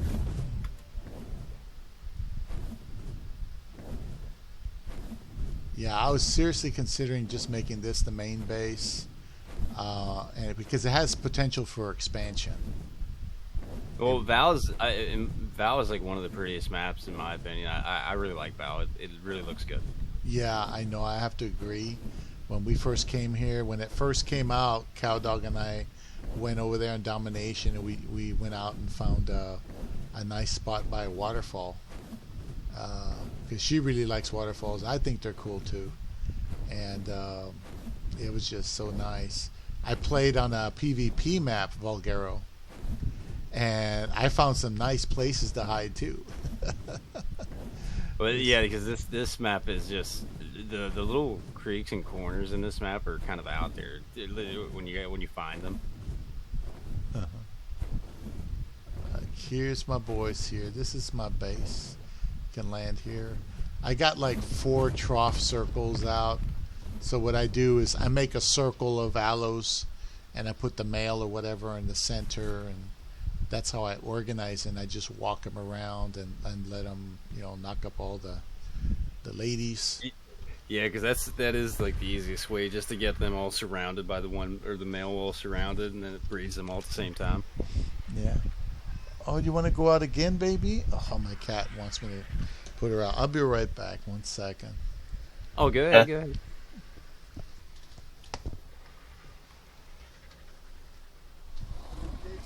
When he gets back, you can let him know that Maywings being genderless makes it where both of them produce an egg. So you can just put them wherever the fuck you want with breeding those guys. Okay. She just likes to go in and out, I swear. Like a real child. I can relate. I just got a puppy there in February, and he's something. He'll want to go outside and I'll take him out, and then he'll want to come right back in. And I'm like, dude, you gotta make up your mind here.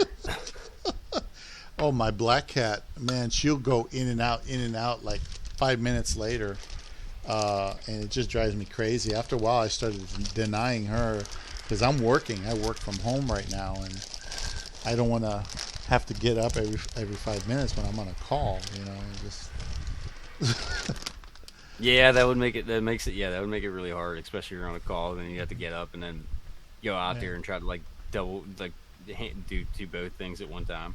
Right, man.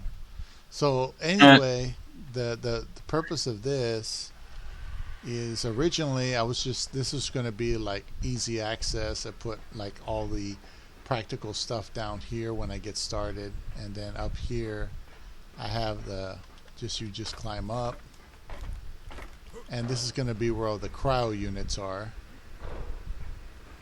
This is where the aloes are right now. I'm going to place them later on. And then on here, I was going to do like trophies, any kind of trophies, those, dynamics that they make, those clay dynamics. Oh, yeah, okay. Yeah, I know what you're talking about. Yeah. I was going to do that here and up here on this side, which is the roof spot. And as you can see, it's a beautiful view of everything. Look at that. Right, look over there. That's the other nice thing about Val is you have like a pretty good look at the entire map if you're just standing like somewhere where you can see just high enough above the peaks.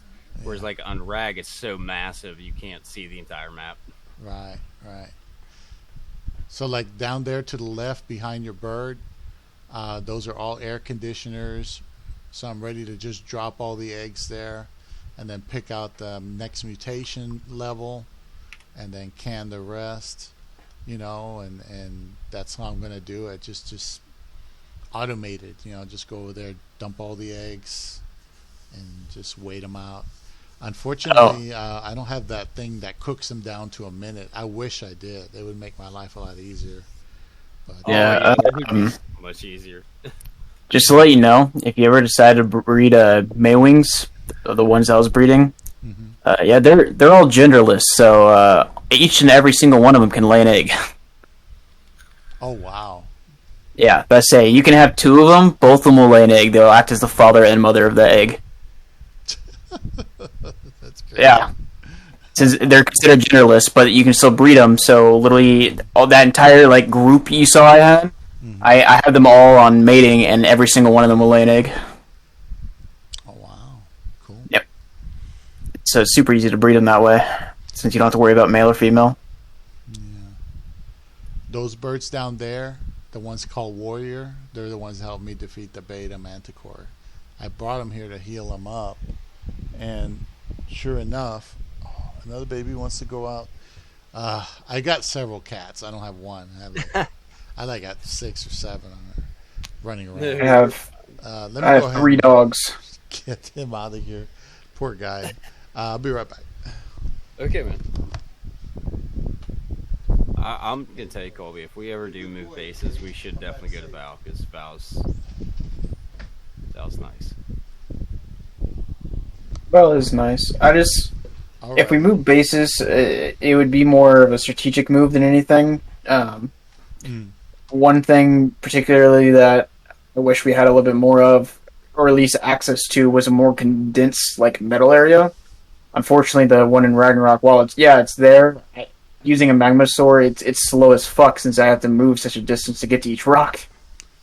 Well, there's a metal area right there, and if you go down the way over there towards the mountains where I'm looking at, there's that metal cave down there. That's where domination servers, they set up a metal cave to where you can teleport there. They put some free public forges there, and you just go take your Anki and your bird, and you just go get your metal, put into public forges, and then teleport your stuff away. That's how they do it. You guys know about that metal cave, right? No, we never actually. No, I've made not a really base. fucked with Bulgaria very much. Yeah, I we can made a show it to base you. on this map, but we didn't last long. Yeah, I'm good to look at it. Yeah, let's go check it out. I'll show it to you. I believe I remember exactly where it is because I was there a long time getting stuff. And the one good thing is I can just drop down the hold, you know. Just drop down. Yeah, your base setup is massively better than mine. Mine's a maze. Yeah. Well, CJ, I knew your building skills weren't the greatest, but were probably better than mine. I just didn't expect you to build a literal fucking labyrinth as our base. It didn't start out that way. It was small and then it got bigger. Well, I mean, And it's inexpensive. You know, it's all stone. That's not bad. Mine's metal. Mine's like took a while to make because of the mining and all that. Yeah, that's the reason I never transferred it over to metal because probably just use a magma sword. Yeah, well, I didn't feel like going through all that, so I just kind of ignored it. Yeah, no, I'm the one who gathered all the resources. I mean, Yeah. I see you guys as ballsy to make a base like that. It's a little bit open right there in Giga country. You know how many times I've seen a Giga get so close to that base? And I was like, oh boy. Yeah, I've definitely had Gigas kill some of my my dinos in there. I used to have the right side of the base that doesn't have anything in it anymore. It used to have Gigas, and I had Rexes and Utis over there, and I think I had some Manas. And I logged on one day to find out that half of my Gigas died from like a level 20 Giga because I had them set to passive, so they just got completely annihilated. Oh, look, here's somebody's base. I haven't seen this base yet. Let's see who it belongs to. The Really? Brotherhood. Oh, how ominous. I see they got some Reapers. They got some cool looking ones. Yeah. Let's see. It's way over here. Yeah, it's a Yeah, different part of the area, the map. There's the blue obby you're talking about. Yeah. I have a task for you, CJ. What do you need? Aim a Shadow Man, level 150. Listen, you know why I renamed the tribe back to, pretty much alone, don't you? Well, I mean, yeah, because I took a fatty break, but like that's not. I've tried. That's not. Man. Maybe I was doing it wrong. I was following the guide to do it because I didn't know how to do it. But I failed miserably, like out of five attempts. Oh, listen, man. I looked up a video on how to tame one of those fuckers, and like, I don't know, man. That I would probably die. I shit you not. That would be one I can guarantee you the first try. I'm guaranteed to die. That's like the only tame. It is literally the only tame I've ever said that about too. But like, just the taming method for it is so AIDS that I would die. Well, I saw a couple people say that if you can get them like kind of wrapped into where they can't like escape when they go invisible and they kind of like start wandering around, that's probably the safest way because then they'll de-aggro and just lay back down. I tried doing that and I kept waking him up. I couldn't even get anything built around him, and I tried just going the route of like feeding him and then tracking him. Every time he'd wake up right before I got there, and then I'd aggro like another one right to me. Oh wow, that's a wild female Volanosaur, and it didn't shoot at us. You see it behind us? Oh yeah, it is behind us. I completely missed it. I didn't even know they were on this map. I didn't know they were on this map. Volanosaur. I've never seen it on this map. I mean, I've lived on this map, and I've never seen it. Oh, yeah. I mean, I'm gonna go drive by. So a lot of the maps that are free actually add DLC aspects into it, since Volanosaurs and stuff like that are DLC to Aberration and whatnot. Elgero was the free map that had all the DLC from Aberration on not Aberration, fucking whatever it's called on it, and just like how the other map, It's extinct. I'm forgetting name. Now. Wow. Yeah, I thought it was going to be Extinction to get one of those. Yeah, it was from Yeah, extinct. just like how thank you. Just like how Ragnarok has the desert area, so you don't have to go to fucking scorched earth. Yeah. You can crack the desert there instead. It's interesting how they do it. Obviously, it's not as easy to get the resources as having the actual map itself, but they at least allow you to have it even if you don't buy the DLCs. I mean, I played Valguero on the nomination server, and I never saw a Velonosaur here.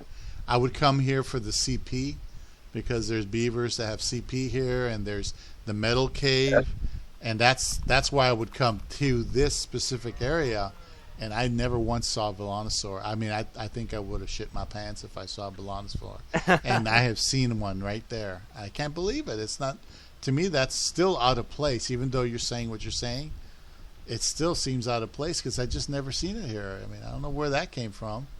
I've never seen one spawn right here. I've seen them spawn like the central part of the map, kind of I guess kind of like south of us. I guess really kind of like. Well, there's some maturation mobs that spawn on that map too. Buckero. I know the Carquinos. That's aberration.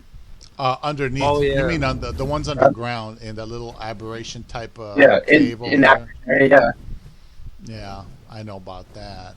I never really went in there because Cowdog and we found out the hard way that, let's see, where is it? Is it here? I'd say all aberration mobs are down there. You got the rat and Avengers are all down there. There it is. Do you see the cave and the waterfall? Yeah, I watched you go into it. I didn't even know this was here. Yeah, this is the metal cave, and this is where they would set things up. It's kind of hard to squish in here. But it looks like somebody put a bunch of transmitters pretty deep in here. As you can see, there's crystal, but there's also supposed to be, here's some huge metal pieces. And if you go further in, there's more. You see on the sides, look on the walls. Yeah, I see some metal ore like around the wall on the right side there. I didn't even know this existed. Yeah, but the thing is, what's good about the metal cave is that there is no spawns here at all. So nothing will come out and bite you in the ass.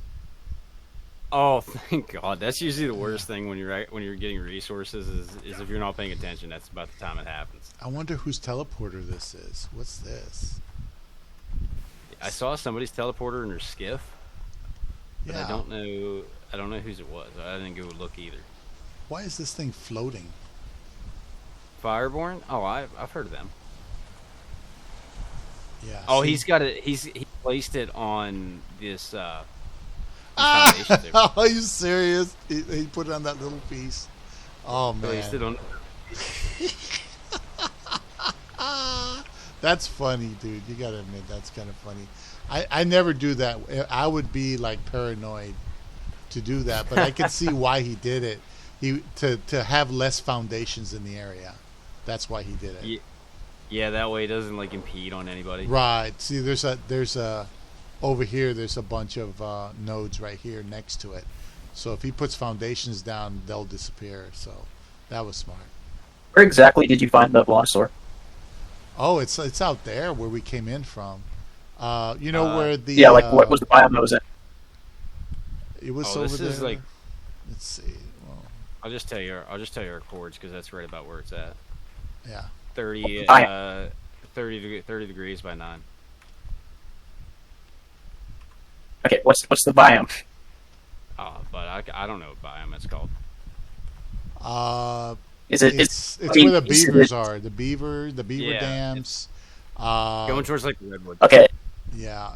Okay. That is weird. Then, because they can spawn with the add-on map add-on, but they only spawn in the tundra usually. I've never seen them in the tundra. There's no tundra out there. There's water. There's rock. You know, it's not. That's why I said usually. Yeah. That's the only place they're able to spawn on Bulgaria is the tundra. It's what was it? A level 90, right? Something. Yeah, it was like a level 90. I wonder if place to center the map. Oh, D&D, that's one of the admins. Oh yeah, he the oil platforms over there in the desert on Rag disintegrated, and I had to report it because I got there and there was nothing there. You have to replace them every so often, he says. So I'm like, okay. Yeah, he's a pretty cool dude, Cheta. I've talked to him a few times. He's a pretty cool dude. He sounds like somebody who's smoked quite a bit, but he just has a raspy voice. Well, you get that from customer service on the phone. I have a little bit of a route myself. You know, I couldn't imagine having. I mean, I'm getting there myself because I do customer service as well. Yeah. Even if you keep a nice, steady tone and you don't emphasize the words too much to not use up so much energy or put so much wind through your pipes. Yeah, it wears on you. I've been doing that for over 4 years. Thankfully, I've been doing it for going on 3 years now for my current job. Thankfully, I haven't had to deal with people too often. Like, you work what's your life in a fucking coal mine. Yeah, I was gonna say my previous job, I just worked in a mine, so we didn't deal with customers at all. No customer facing, huh? Yeah, well, we'd have mine tours every once in a while. So you'd have we were gonna sell. The company I worked for, Consol. They were gonna sell the mine at one time, and I guess this would be the closest to customer service we ever had. So you would get like executives from different mining companies. They would come in there and tour the mine, and then they'd come up to the miner when we were mining, and you you had to watch what you said. You had to be professional, and I'm like, this is so hard. Well, say you're miners. So what are you professional? We weren't professional at anything. We just dug a hole in the ground. Okay. You hit rocks with the rock. Like, come on. And make a professional hole in the ground. I made a professional hole in the ground. I say that, but like there obviously there's a lot more that goes into it than that. But yeah, it was like a running joke that coal miners were stupid, that we couldn't do anything. That's why we were digging the hole. Oh, that's not true. I mean, I moved boxes in the warehouse. I earned a bachelor's degree.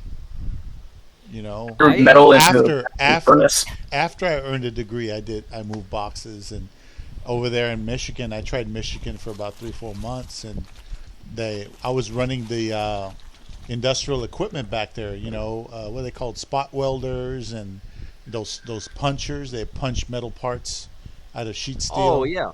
You know, that's what I was running, and I was taking those parts, and you organize them, inspect them, stuff like that. With my fancy bachelor's degree, it didn't do me any good. They just wanted my money. They got it. So I remember when I think I was 20 at the time. I was still working at the mine. I started there when I was 18. And I had it in my head. I was like, okay, I know what I want to do with my life. I want to go get a degree in 2D and 3D animation because I really liked drawing. Mm-hmm. I went and toured an art school. And after touring it, they made it look so great. And I got to the very end of the tour, and they said, yeah, okay, well, here's what you're looking at. It's going to be about $90,000 for 1 year. And I said, no. Dude, I only paid, because I got SCOG and Pell Grant, and my guaranteed student loan was about $12,000, $13,000. That's what my GSL was, my guaranteed student loan, and I got it down to about 8 or 9 now, and I'm 50. Okay, I graduated decades ago, and that's how bad it's been for me. But the thing is, I had to prove myself, and that's one way to do it. There was this guy at the university. He was the printer. He would make he was running the print shop, and he would print the little booklets and things that the professors needed. And I was telling him about my big plans to graduate and be one of the best programmers in Texas, And he goes, John, there's 2 kinds of people in the world. And I go, really? And he goes, yes. There's people who are smart, and there's people who think they're smart. He goes like that. And I was just a kid at the time. I didn't know. I thought he was just trying to be smart, or give me some great infinite wisdom. Well, it turns out he was just mocking the shit out of me.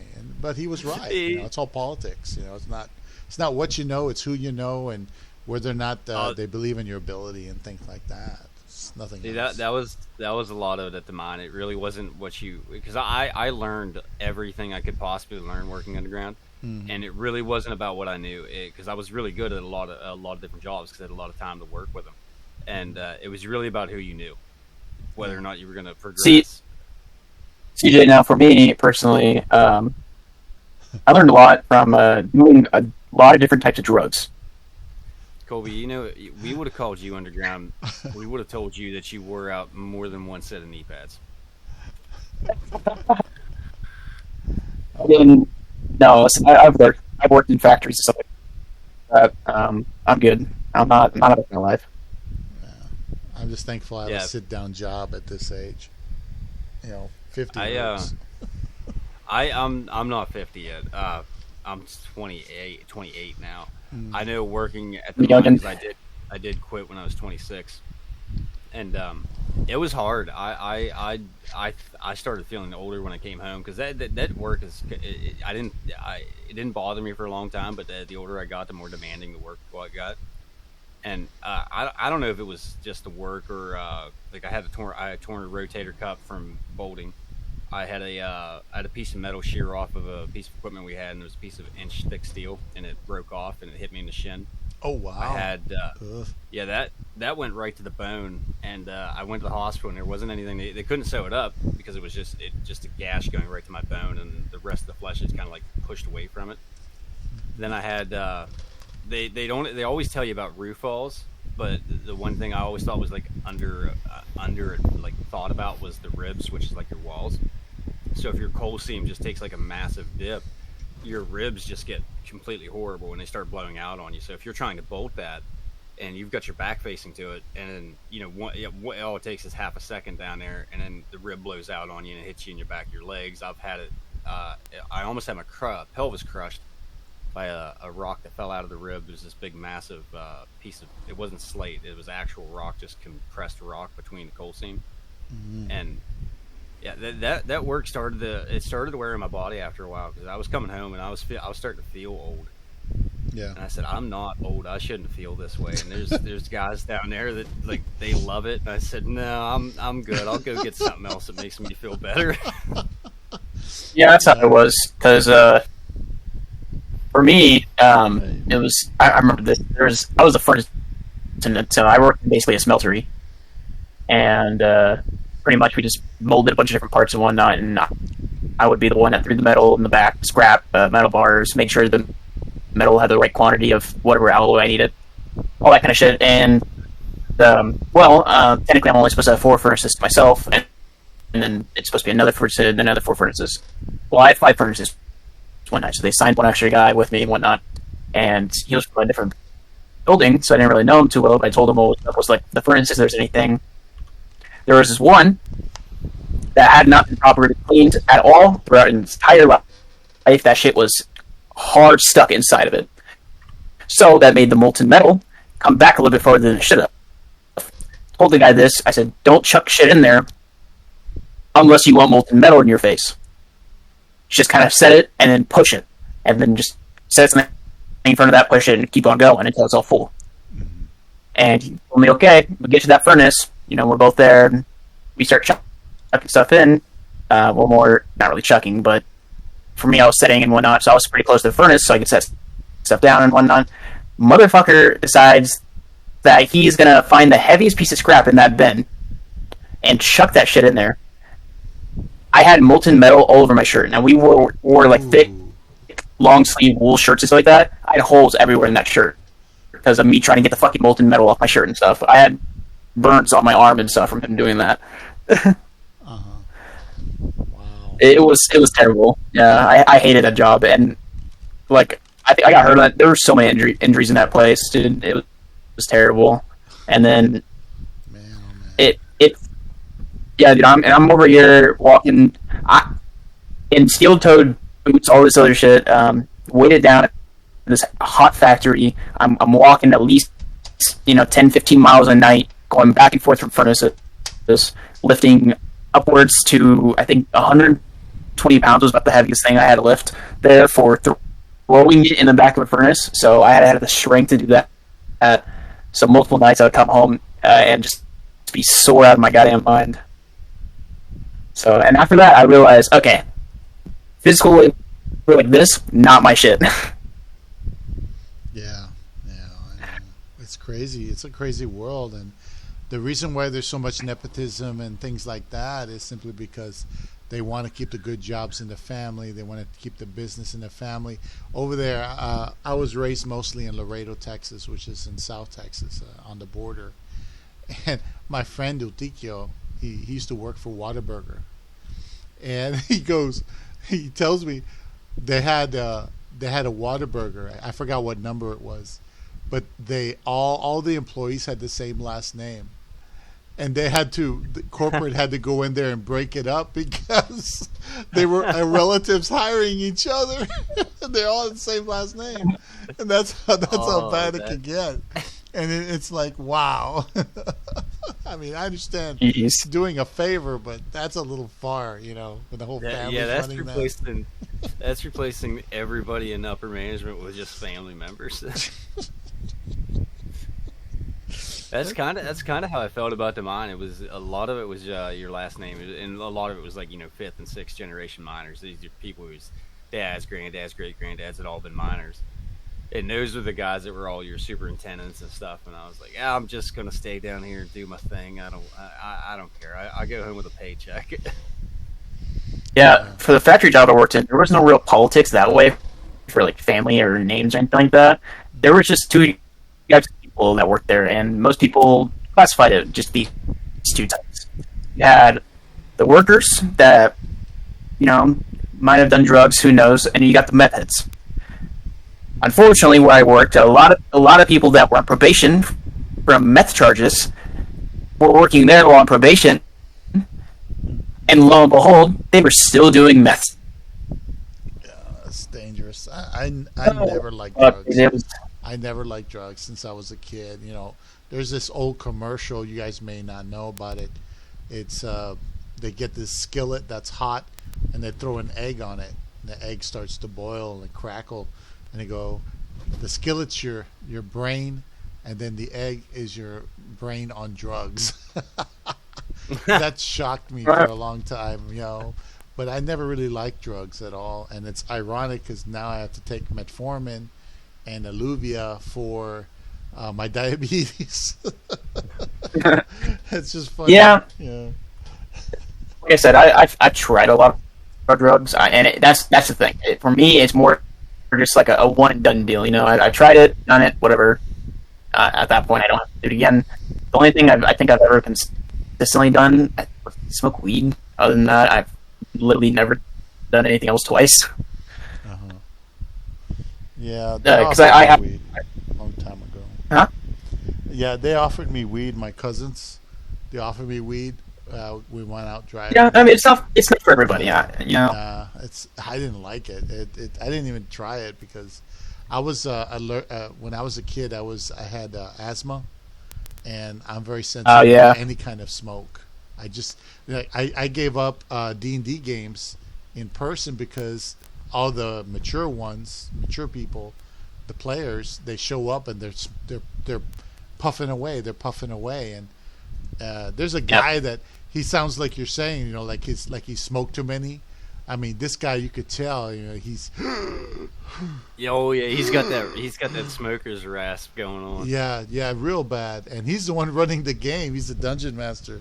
So I'm like, and then he wouldn't believe me that was affecting me. He would breathe the smoke into the machine that's supposed to take it out of the air, but what it does is it makes it disappear. But there's still lingering smoke in the air. You just can't see it anymore.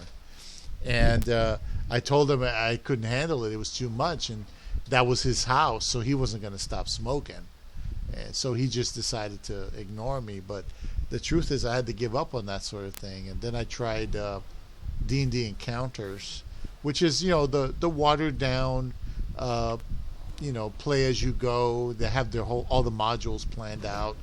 It's very official to help people get into D&D. It isn't meant to be a homegrown game. Well, I got bored of that after a while because it just wasn't very bloody.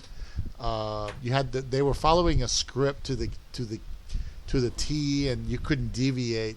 And if you did, they bring your ass back into where they want you, which is okay to a degree. But a real dungeon master works around a lot more. They have more flexibility.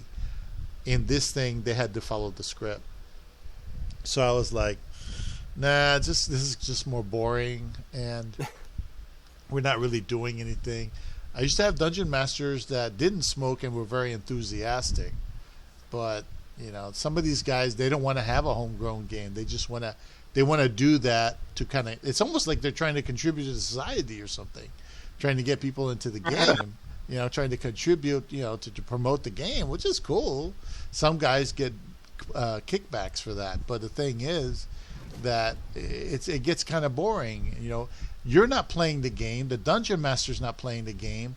The company's playing the game, and you're just there rolling dice. Okay, you're just rolling dice. You're not really.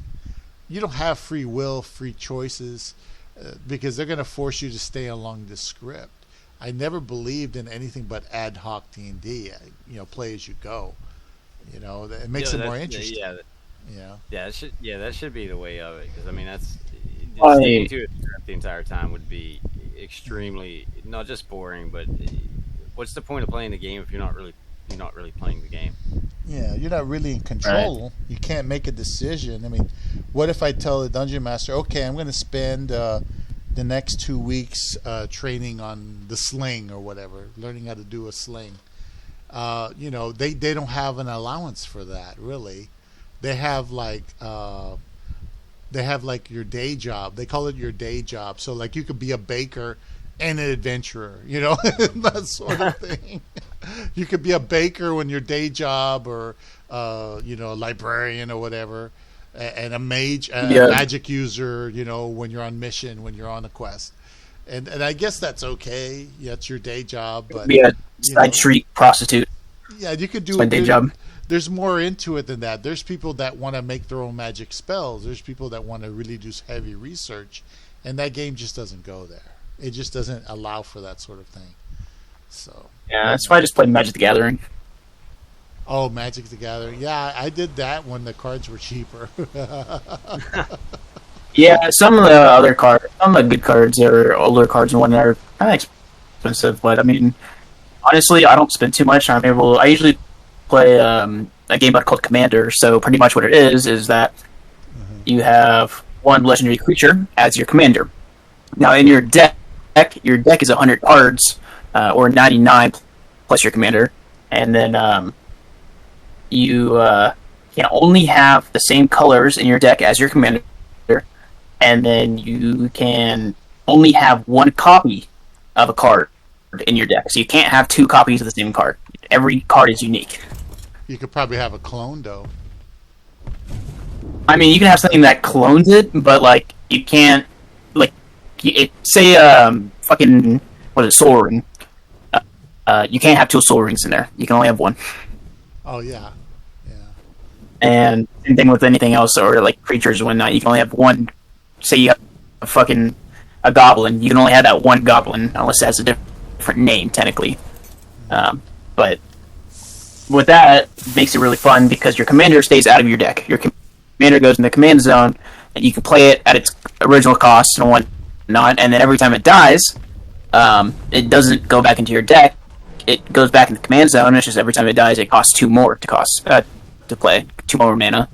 And but no, it's really fun because with having the fact that you can only have one copy of a card in your deck, makes it where you can set up a hella good combos and stuff with it, and it's just more fun that way.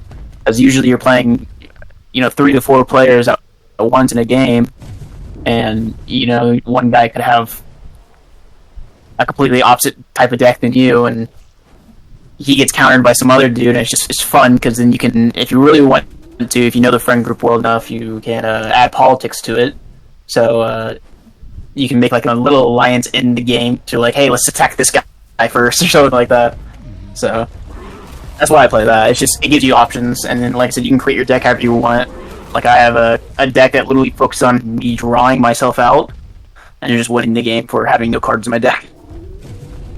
Yeah, we used to play like weenie decks.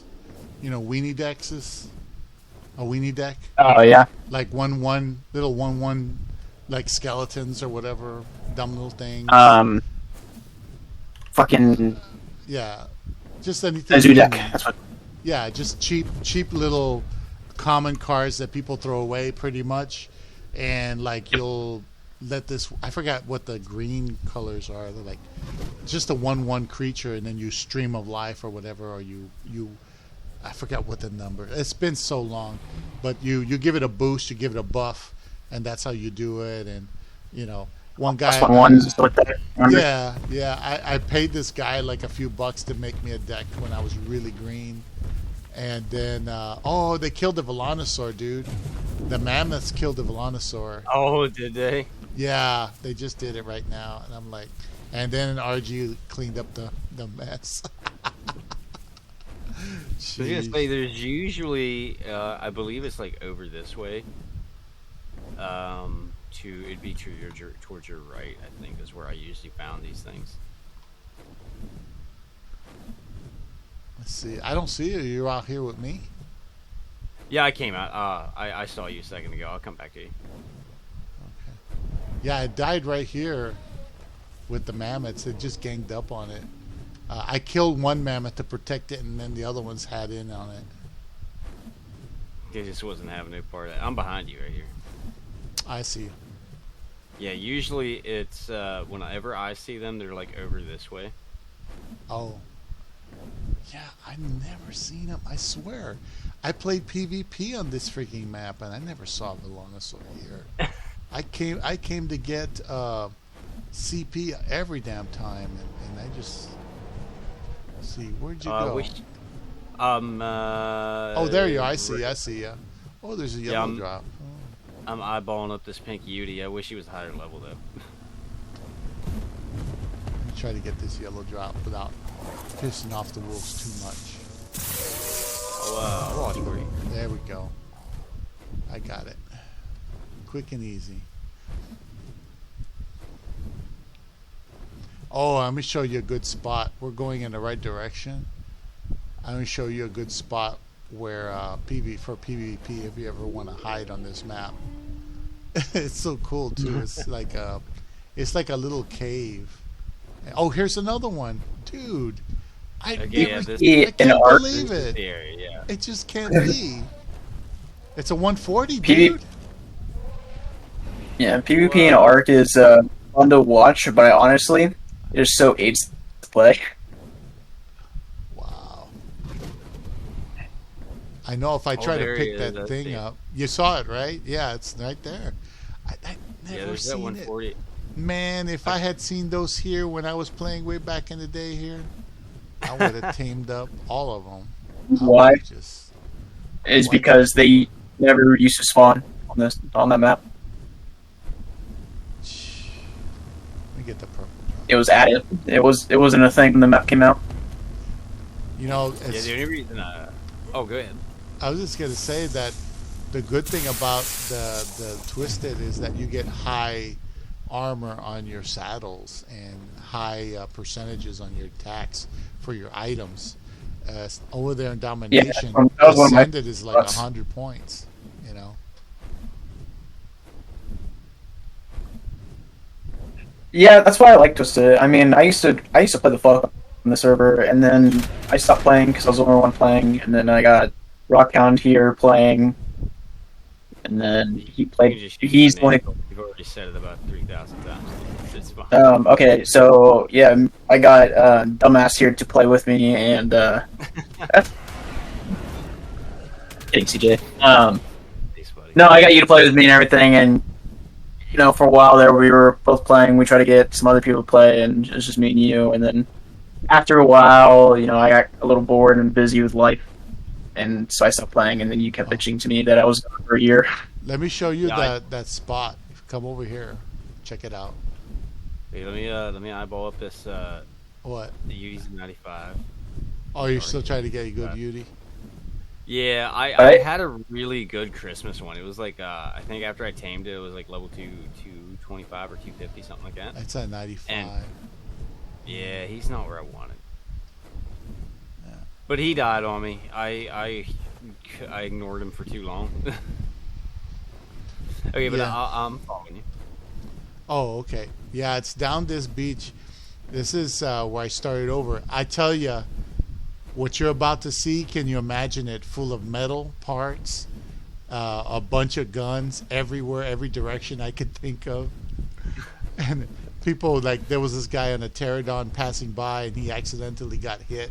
Because, I said, this is PvP. You got to be lethal with these people. And take their ass down. They'll take you down. You can't give them. You can't give them any slack. They'll just turn on you. Yeah. So, like, over here, there's this waterfall. You follow this waterfall up, and right here, there's the cave. This is where I love to hide right here, and it's hard for them to see it too. But the thing is, there's like aloes and stuff. Huh? Yeah, he's a good-looking one, except he's dog water. Oh, that one, the aloe. Yeah, the pink one over there. It's at 45. Oh, it's eyeing you. But anyway, if you go in there, there's a tech Rex there on the other side too. Oh, I thought he just aggroed to me. So I would go gather my stuff and put my head right here, inside here, and put it in the vaults. And I would also have like guns all over the place. This whole thing was sealed up tight. And if you go in there, it's just water. This is a good looking cave. I didn't even know this existed. There's a lot of things on the map that I don't know is here though. Yeah, it's a nice map. It really is. And I had went ahead and put everything. And one of the guys, I knew the admin of the server for the PvP server. And I go, well, I went out in my backyard and I saw a couple of sleeping bags there. And he goes, what? And I go, yeah, I saw some sleeping bags there. And they weren't there before because I was taming stuff. I knew what was back there. And he goes, well, they're going to try to raid your base. And I go, what? Nah, they're not going to bother. And he goes, yeah, they are. That's why they are. That's why they put the sleeping bags down so they can respawn if you kill them. And I didn't want to believe it because I don't really know the guys, and they know I have guns pointed on their face. I mean, they're like, yeah, they're just some brave people, man. Listen, you ever play Rust? I've seen the videos on it, but I've never actually played it. No. You want to know some brave fucking people? Is that game? Man, I literally watched a man raid a base with a rock. Well, my first experience with Rust, I spawned in, and there was this guy who walked up to me. He was acting all friendly, and I should have known better because he had this rock in his hand, and he says, "Oh, hey, buddy, you new?" And I said, "Yeah." And he just beat me over the head with this rock until I died, and I respawned. I'm like, "I'm gonna go get a rock. I'm gonna get him." And he beat me over the head with the rock again, and I was like, "Okay, I'm done. I failed." Yeah, that's Rust for you. I remember when I was first playing. This was like my first 30 hours in the game, something like that. And I spawned on this map, this new world or whatever, and none of my friends were playing yet, but I was just gonna get it started. And I'm like looking around, exploring. I see a group of two guys. I'm naked, and, with the rock in my hand. They don't give a fuck about me. I don't give a fuck about them. I run past them, and all I hear in the back is one of them say, "You're a stupid," and then N-word. I'm like, oh. Wow. That's Rust player. I was like, yeah, that's Rust. That's Rust for you. Yeah, everybody hates each other for some reason, and you can't trust anybody. But it's a fun game. Don't mind that. Well, my friend Cowdog played PvP with the same guys that were running the server where I made the little cave thing here, and she goes, all I did all day, Psoto, is just make bullets. That's all I really did, is just make bullets. And it was either join them or join another one. I mean, you had to join one of the major ones because you tried to do your own little minor one. They would use you as practice and raid your base. If you do your own thing or you do like a small group, they just kill you off and use you as practice and take your shit. Oh my god, that would be so irritating. I know, that's why she stopped doing PvP. She just didn't like it after a while. I stopped doing PvP when I started playing. Came to one thing, and I literally had like a wooden fucking 1x1 base, and I got raided in that. They killed my tame, killed me, took all my shit. I was like, all right, Yeah, your Well- practice. that's after that. Yeah, you got worked. Yeah, dude. I tried. What I want to do is make like a pirate ship, but I was thinking making it out of tech, but I don't have enough tech engrams here Make it on a to do turtle. that. Yeah. So you only get what 135 parts for your motorboat, and so it would be a small one. It wouldn't be anything like grandiose. You'd have to probably have No, mods to do that. make a boat on a turtle. I've seen that. I've seen those videos. Really kinky stuff. The turtles are fucking great, actually. I know they're pretty strong. I've never heard those things of that kill birds pretty like much that. most things, right? Yeah, they're like beefy boys in the water. So, yeah. I know there's a couple times I'd come across them in Gen 1, and I thought it was like a landmass, and I'd come up to it, and I'm like, oh, that's... Yeah, that's the only place they spawn is in Gen 1. Yeah, in the ocean biome there. Yeah, because Gen 2 don't have an ocean biome, so there's no place for them to spawn. No, Gen 2 has I guess, an outer space biome in between the two biomes. And then Yeah, there's that's what they Rockwell's have. biome. Rockwell's biome is so easy. That biome's just terrifying. Yeah, it's rough, man. Imagine what it felt like for me to go down there and get mutagen all the time, getting bombarded by like literally everything. Over there in Reaper's just- space. You mean the space biome? Where the No, in, mutagen is? If you go, you can get it in the space biome, but you can also get it in Rockwell's biome, and it spawns in on like plants and stuff, or not plants, but it spawns in on like the kind of random places. But I always found the majority on like these little things that like stick across each part of the biome. It's like a big giant land bridge. And I would go up there, and then I was like, no, I'm good from the Reapers. Reapers aren't gonna like unburrow up here. And I was over there getting mutagen, and then all of a sudden this like Reaper just popped out in front of me, and I wasn't ready for it. I was like, oh god, that's Yeah, too and then- soon. You took me down there, and then a basilisk popped out in front of you. Yeah, that biome's a little rough, man. It doesn't like me. I don't like it. I just went down there to go get the mutagen because I needed it to tame the whatever those tech things are. I can't remember now. I don't Did you go tame over one? there at all. Yeah, I tamed 2 of them, and at the time I couldn't transfer them over to any other server, so I just left them over there. Oh, and they died probably or left. Yeah, well they did. My base decayed. Those things died. There really Well, wasn't we need to get some more of those because I wanted one. Well, they're not hard to tame. You just follow this. The mutagen is a bitch. I couldn't find any when we went down there. It takes a while.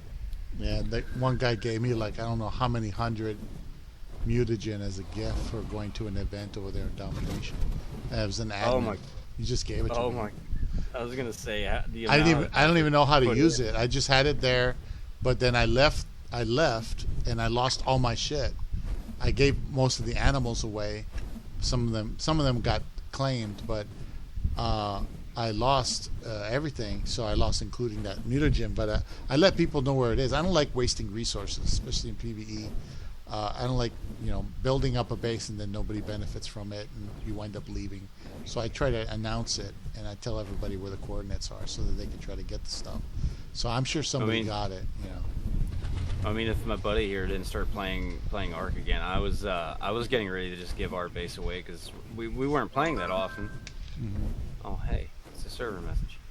We weren't playing that often, and I'd been keeping everything alive for over a year, and I wasn't really that active like the entire time. There was like I'd go through spouts where I'd play for a while, and then I'd just kind of die back off. Well, the thing is, you're doing what Cowdog used to do. That woman, she had her high time when she was running around with her friends, and everybody was showing up on time and collaborating. And then that started to taper off, and people started leaving, coming back a little bit, and then leaving more. She was taken care of. I swear to you, it must have been like 4 or 5 bases across all the maps, and the animals were alive. the animals were alive. They weren't all cryoed at all. They were out there, and she was trying to, feed them all the time, and that's what she would do. I was gonna say it takes me like usually to get enough food, and this is when I had both sides of the base like filled with dinos. It would take me like 45 minutes to an hour to get all the food and stuff to keep them alive for a while, and then I'd have to go get gas. I'd have to go get oil to make the gas, which if I would just get on within 3 days, my oil pumps would quit decaying, but I just could not be bothered. I'd have to make a new oil pump, go put it down, and wait for it to get some oil so I could make more gas to keep all my cryo fridges running. And then there's Colby. He's off in his own world doing whatever. Well, at least the gas lasts a while. That's the thing. Yeah. Yeah, and listen here. That's why you showed me where the pump was, because now look all the gas we have. Thank God.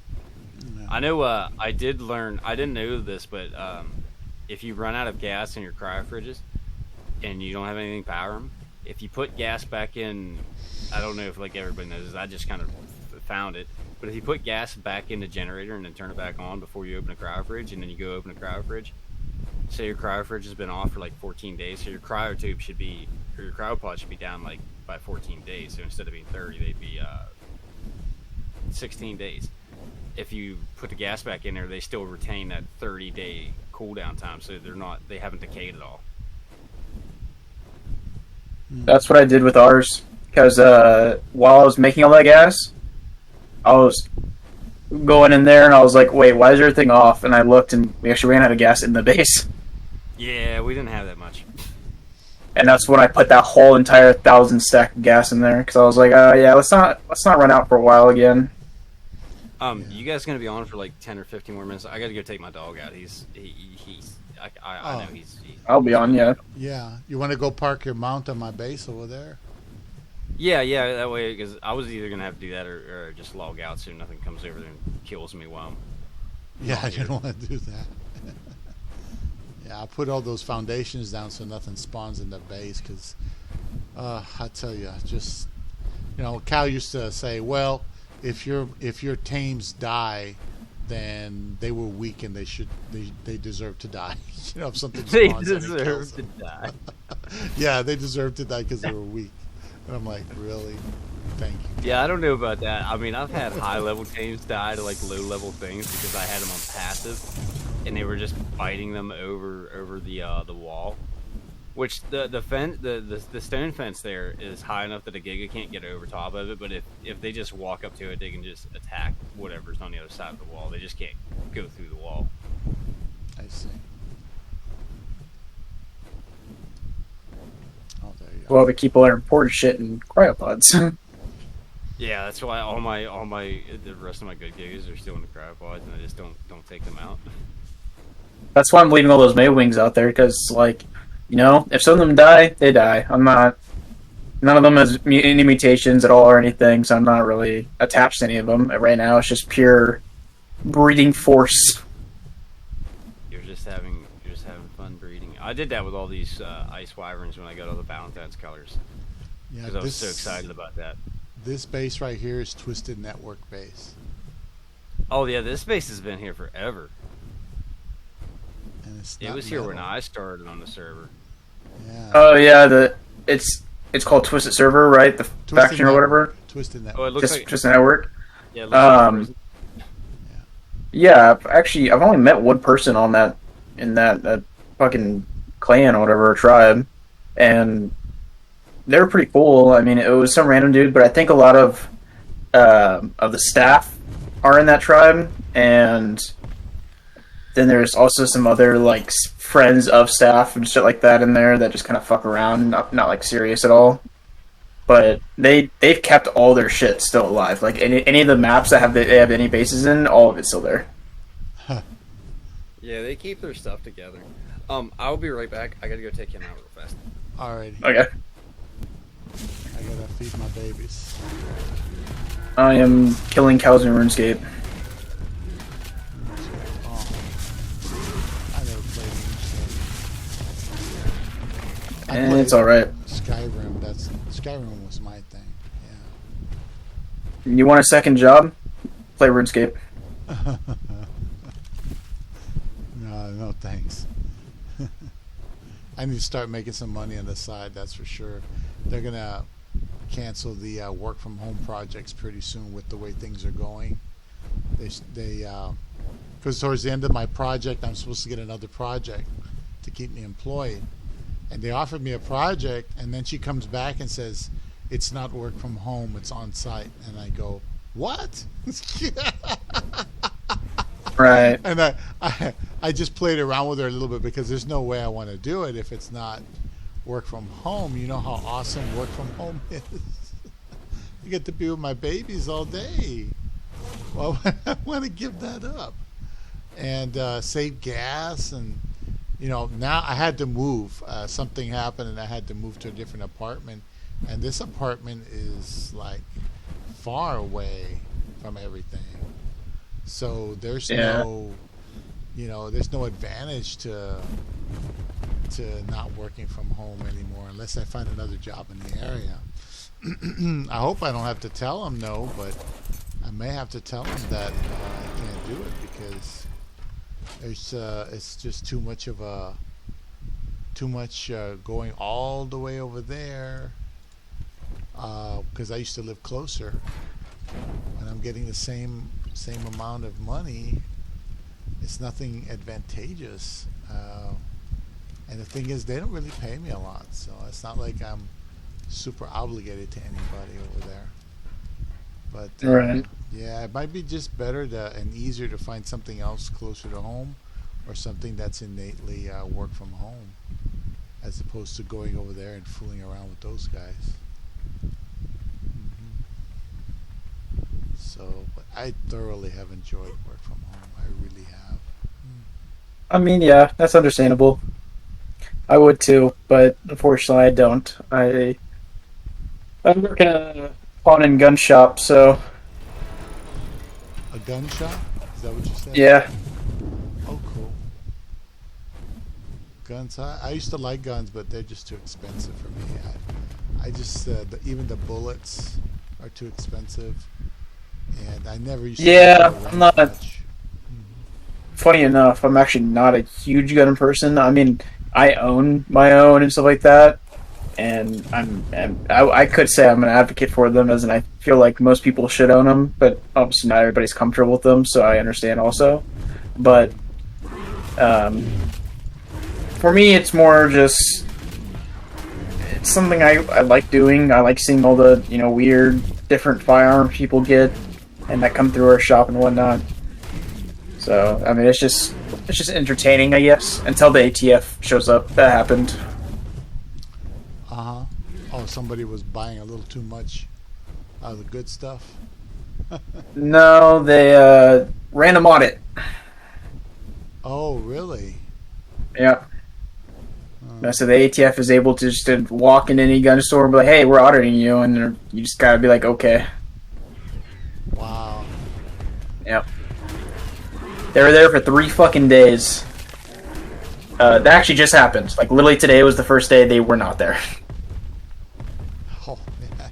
Yeah, if I say just the past 3 days, they were there. And they didn't even need a writ from the judge. They just Nope. showed Yep, just three people came in, and they were like, "We're from the ATF. We're checking your shit." Wow. So they went through the past year's background checks, every firearm we have in inventory and whatnot, and stuff like that. And of course, they point out every little tiny detail humanly possible, even if shit doesn't matter to them at all. Yeah. So, And they justified under, well, that's our job, That's what we're Yeah. here to do. And yeah, government has always had too much power, but in recent years, they just seem to be, over encroaching on purpose for some reason. recent years, they've just been dumb as fuck. They got to give themselves work. I think that's really what it is. What gets me is that, people. I'm not a huge politics guy, but when someone's talking about a topic and they have no idea what they're talking about, that's just annoying at that point. And that's what happened recently, like with Biden, because you know, he wants to get rid of all these firearms and stuff like that, but then he called a 9mm high caliber round. It's not. No, not at all. That. I fired one of those. I barely felt it at all. Right, like, so when I hear someone call a 9mm high caliber round, that's when I know they don't know what the fuck they're talking about. Yeah. 45 and that's, APC is high caliber man-stopper round. Yeah, I mean, you could probably go to him though and say something like, "Yeah, 8mm is safer because it's 1mm less than 9mm," and he'll probably agree. When 8mm is literally like 2 times bigger than 9. Yeah, because 8mm is a rifle round. They don't know, man. They're politicians. They're not, you know, into guns. If they were into guns, it'd be almost like a. No, and I get that, but that's the only thing I've never complained about politics before until that, because usually most people, you know, do their fucking research before they talk about a topic. Research? They don't even know damn research. They got the law on their side. That's pretty much what they say, yeah. So, yeah. But I mean, other than that, I mean that there's no way that they can get rid of guns in the first place. It's constitutional right at this point. They can even make the argument that it's not meant for today or whatever, but you know that goes for a lot of things. Stuff changes. The Constitution and the way things were originally designed, they were set up so that oh, that's a nice Jerboa. They were set up so that we would have options to oust any kind of tyrannical government. And so what they did is they took the system that was designed to prevent that and they turned it into a practical guarantee that nobody will ever have the balls to go out and do anything like that. You do know that stuff that happened in Washington was show business, right? You do know that was bullshit. That was just acting. They're running around taking laptops and shit. I mean, in the old days, if you were rebelling, shit, you'd burn down houses and all kinds of stuff. I mean, it was pure hell because it was war. You know? That's what was that? There was a town that happened to. I forget exactly what it was called. It was like in 1920 or something like that. And these guys were like fed up with like the local politicians and shit, and they basically made their own army and made the police and stuff like that lock themselves in their own jail cells and actually won. And like they, in that town, they technically established like their own like government and stuff like that. Obviously, it wasn't like some hardcore shit, but the fact that they actually held other police officers at gunpoint and just got away with it scotch-free because they're like, yeah, okay, you win. Yeah, I mean, basically what they've done is they put everybody in a position where you want to be a good citizen, right? You know, so you'll comply and you'll not disagree with us and you'll do whatever we tell you to do, and thank you for being a good citizen, and that's it. But the thing is, if the people in charge aren't good citizens and they're corrupt and they're doing all kinds of shady stuff, then, you know, you're supposed to be able to reset everything. All that is gone. You know, people, like I listen to survivalists and people like that, they have a big opinion when their life is not on the line. They have a big opinion and a lot to say when they're nice and safe in their little, you know, underground bunker. You know? Yeah, that's why, you know, people like that, you know, they have a lot to say, but I simply do not listen, because if there's no one listening, it doesn't matter what they say. Yeah, they just, it doesn't make any sense. It's like they're trying to get attention on a subject, but what they don't understand is in the old days, I mean, these people were gutting each other. They were totally full of hate towards each other, killing each other, and they slaughtered the Native American. like they were Bring back nothing. tar and feathering. That's what I'm saying. Drawn quarter? What? The guillotine? What? Yeah. Oh, they still have those in military bases, from what I heard. I heard they still have them in inventory, guillotines, just in case they have to declare a bunch of people like whatchamacallit, like traitors or whatever. Yeah. I wish they had the Iron Bull. It's more entertaining. Do you know what that one is, the Iron Bull? No, it doesn't sound familiar. It's famous for one reason only. A king pretty much ordered a craftsman to make a torture machine, but make it unique. And so the craftsman eventually, thought of an idea and everything and brought it to the king. It was the Iron Bull. Exactly how it sounded. It was literally an iron bowl where the whole thing is you shove someone inside the iron bowl and light a fire underneath.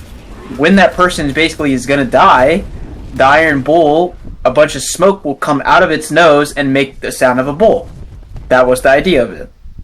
Now it's famous because when the craftsman presented to the king said, "I want to see it work," and he threw the fucking craftsman into his own creation and killed him using it. Yeah, that's called royalty. And what you have nowadays is a watered down version of royalty based on money, based on economic wealth. And we fought wars to make sure people like that never get in charge again. And it turns out that the American government that was closed down never saw the light of day again. They replaced the American government with the United States because we basically fell into war debt. And I'm sure there were agents that were getting us into wars, just like there's agents getting us into stupid-ass wars now, using up our resources and everything for stuff that doesn't matter, like that Nam. There's no reason to be in the Nam. There's no reason to go over there. These guys just wanted to spend some money and make some money and sell us bullets and Band-Aids. Bullets, beans, and Band-Aids. And they did it. A war is just a profiteering venture. It's just a contract to these guys. And it's just so sad because my life is not something that's here to give you profit like that. I'm not here to give you profit like that, but that's how they act.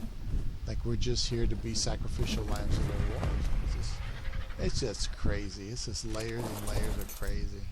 You don't even know when it ever stops, if ever. Yeah. Well, I'm back. Oh, okay. Welcome back, CJ. Thank you. Yeah, we're just having a little discussion. Yeah, I caught the tail end of it. I was letting you finish speaking. I wasn't going to interrupt you.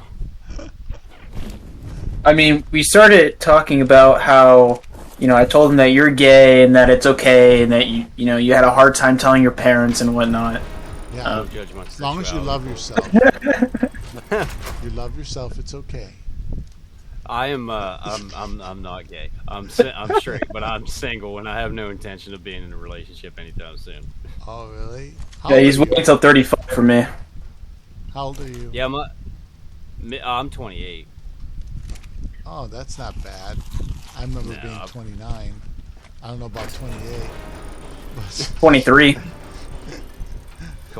23, oh my goodness. I was so young, I had so much energy, I could have done anything, and I went to college. I don't know what I was doing. Dropped out of college. Congratulations. That's like probably going to be the smartest thing you ever did in your life, because it turned into a scam, It really Yeah, it was. Well, when I'm going for, computer science, I don't know why they're making me take fucking advanced English when I'm trying to learn code. Like, I took English.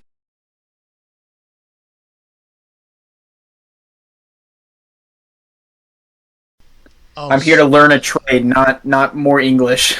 Oh. Well, what okay. was always crazy to me is if you look at like skilled labor jobs and schools that teach that compared to colleges, on average, the graduating students of each, the one that